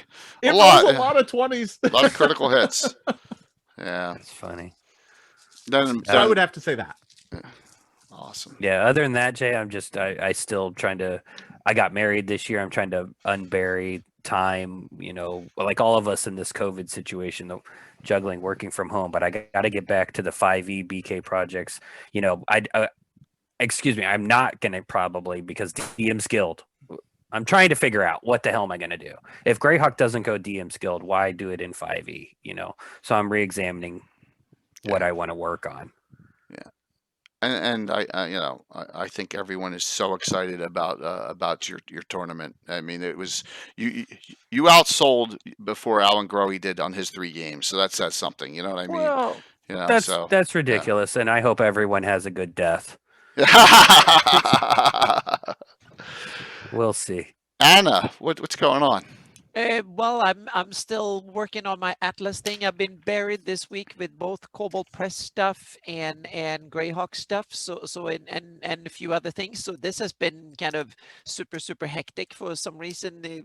That's the kind of there is a flip side when you work in the most non-essential business ever invented. That then even people kind of, well, it becomes kind of essential to have gaming material and stuff. So there's been some extra stuff being done. So I worked really hard both on like 3 different projects. That's why I have to apologize to everybody for not answering emails, not being on Facebook or any of that stuff. So Yeah. But I'm also working hard on the political map and the overview map, and the index is going to get into the final formatting very soon for the Atlas to be done for that. And I've also been doing a lot of the planning for my seminar for the virtual GaryCon. And so that has been, I try to make sure that I have most of that done a couple of weeks before, so I don't have to I don't like to rush things like that the very end. So I want to be early. So I'm sorry for just being absent apart from here, but things are coming. Yeah, I just want to make sure that I can kind of get it ready and shipped out the door. And then I have commission work and stuff that kind of struck me this week too. It's all good, Anna. We know you're never not busy, which is, and it's just it's such a fantastic the 576 map just changed everything and made it, just a lot of those bass players like Len and everyone. I mean, Len was astounded by what you did with the Axewood changes, right? And for him, that was for his writings. Yeah, Len's writing again, which is great, and Len's doing a Mhm. lot of things, and something very special to maybe announce down the road with Len as well. So before I do all my boring stuff there, Jason, do you have any last thoughts there before I do a couple shout outs for the show? Well, I'm always busy. I've got this coming week I'll be streaming on Tuesday night. That'll probably just be random games. Tomorrow I'll be dropping the first installment of Maul will go up on my YouTube channel. That's Monster Arena Ultimate League. And we're calling this preseason because we're still working out the kinks before we're going to start bracketed Final Four style monster fighting. So that should be fun. I've got a Band of Bravos this coming Friday. I'm always working on more map tiles and stuff like that. And then, I've also got a day job working on Pathfinder. Most of that's way in the future, so I can't even really talk about what I'm working on right now. Right. But we've got some really exciting stuff coming out in the future. I actually think, games are very critical right now. We all need a little bit of fun and some distraction from all of this. And it was a pleasure being on here to talk about it today. So thanks for having me. Oh, the pleasure's all ours. And maybe when we have a specific topic down the road, we'll have you back. And we'll also have, get a game running down in the future where you can come in and sneak in on these Living Greyhawk Triads and maybe, who knows, scare the shit out of them, which would be fun. Let me know. That'd be a lot of fun. Yeah, absolutely. All right, so I'm gonna close out the raffle in a second, but let's just talk about what's going on because we are stacked with a lot of great guests coming up and a lot of great shows. So let's start with our next show Wednesday night. Wednesday night, we finally delve into Ivid the Undying. We're going to talk about that. Fantastic, never before published. Great resource. Anna says it's the best resource ever made, which is saying something. Well, when it comes to Greyhawk stuff. Yes. When it comes to Greyhawk, myself, Mike, and Anna. Not sure if we'll have any other special guests on. I am not an Ivid the Undying expert because I'm all Sheldamar Valley. Everyone knows that, and Harby and Greyhawk. So it's going to be a nice discussion.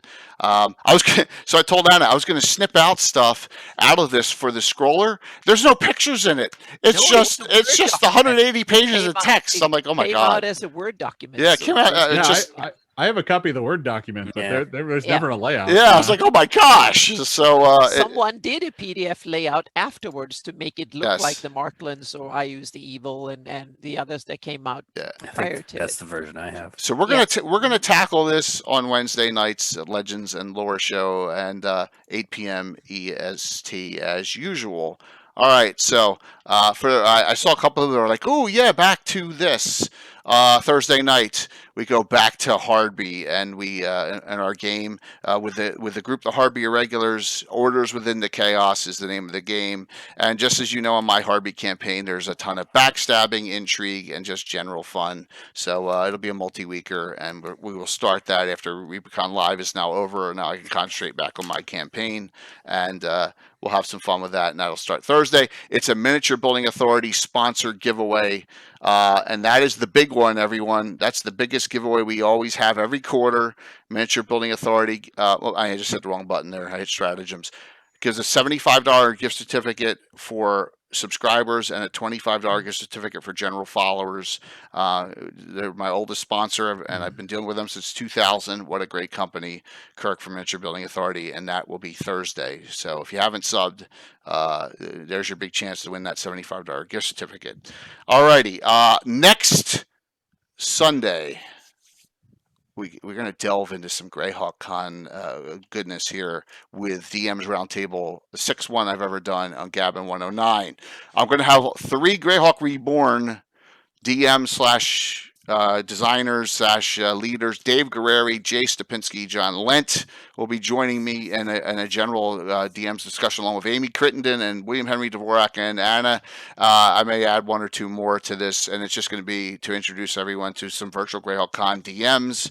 We got some games that aren't sold out, so let's push these DMs, and we'll get ask a couple others. I'm trying to get Renee Ayala from Knights and Knaves to come on as well, but the time difference is really tough for the UK. So that is next Sunday. The Sunday after that, speaking of the devil, James Jacobs will be on in 2 weeks on Sunday, September 20th. So I know we'll have Anna, Len, and we'll have Len on for however long Len's on, and Gary will be back to talk to James Jacobs about some of his accomplishments as well. So we're just going to keep it rolling here. And then Greyhawk Con, is that first weekend in October. If you haven't signed up yet, please go and there's 14 highlighted streams. We have content from Friday morning to Friday night, Saturday morning, Saturday night, Sunday morning, Sunday night, constant.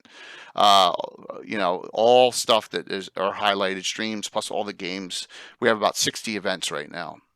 So it's a decent size. Thank you, George. All right, I'm going to close this out. Hopefully, Hey, you forgot the what I Joff guys on September 19th. If we can get them, I completely forgot about that. sorted That's how out. busy You I've been did. with So ReaperCon. I will help you with that for 595. Oh my gosh, Garn is 6th and he wants him 7th so bad. So 7th is a super level at AD&D for this specialty priest of Kaladin. yeah, because So I keep telling him. You have to adventure his special adventure. Yeah, and then Cannon Fodder will return on October 17th. Yes, Cannon Fodder, the Adventures of Cannon Fodder. That's the Living Greyhawk Triad, guys, Jason. We named ourselves fun. Cannon Fodder. CANON, yes. Very, very, nice here. Yeah. All right, let me close this out and see who wins this. You have to be on. You have to state that you're here. All right, I'm closing this out. Here. Yeah, here we go. All righty, we got a lot of signups tonight. Thank you so very much. Here comes the winner. Dimus32. I know I saw you on. Let's see if he claims it. Let me check and see if he's Jay, in hold the- that issue up. Every 1,000. I think I lost that one. There he is. All How right, do you have Dimus. so many of those? I can't tell that. These are these are not DM Guild reprints. Yeah, so it was my favorite. Wow. So as He crazy bought like 10 or 15 crazy of them yesterday. OCDJ has bought a whole bunch of them in his younger days. Jason, you should That's see Jay's fantastic. basement. It Oh is yeah, the it's most every insane. gamer's dream. Yeah. Yeah.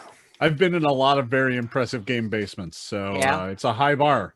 Well, Yeah, I've been to several of them, but Jace beats yeah. everything. I drove 5 hours Yes. from Boston just Yeah. to play at his Yeah, I table flew for a across charity the country event. for Here you go. it. Here's a picture from ReaperCon Live online Oh, that we cool. did. Yeah, there we go. Yeah. That was just one of the You can't even see, but you know, we had a good game. It was fun, and I know I killed an 18th level mage, but it was all a Reaper highlight of miniatures. They killed a simulacrum of a 36th level guy. That's my new theory. Oh my gosh! Well, you never know. All right, Dimash, I need you to whisper your address to me and your name, and I'll get that taken out to you. Who are we gonna raid tonight? Phantom? We're gonna raid Phantom. Oh, look at that, Skagith, our second favorite Swede, along with Anna. Skagith has just hopped on. Jason have any Twitch people he would like you to raid into? You got anything going on, Jason? You know, we got Reiner. Let's see. I don't know that I've got anybody I follow who's Reiner's on. Tabletop Notch is on. Sour's Tales on. Q Times is on. Running Court of Corvids. Who is it? Q Times. I've never. They're a outfit out of California. There's some good folks. They do a lot of reviews on Pathfinder Second Editions. Okay, is it Q Times, or how do you spell it? It's QUEUETIMES.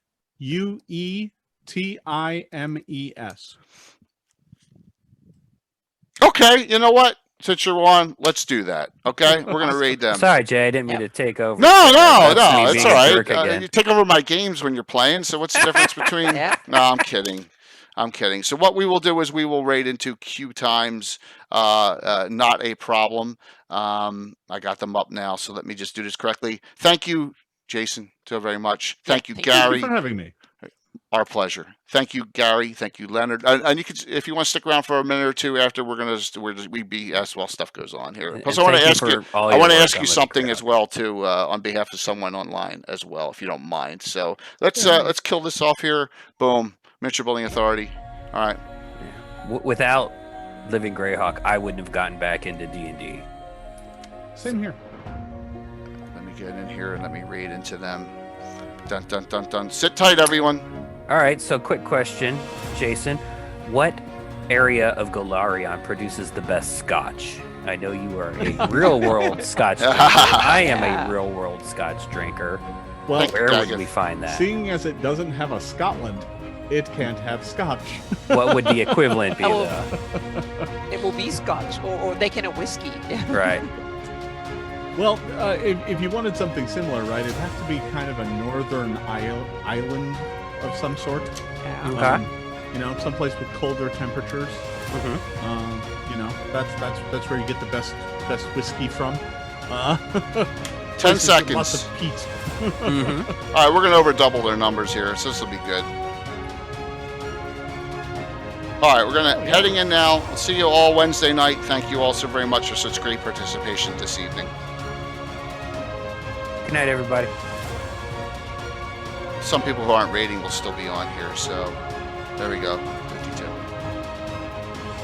Nice.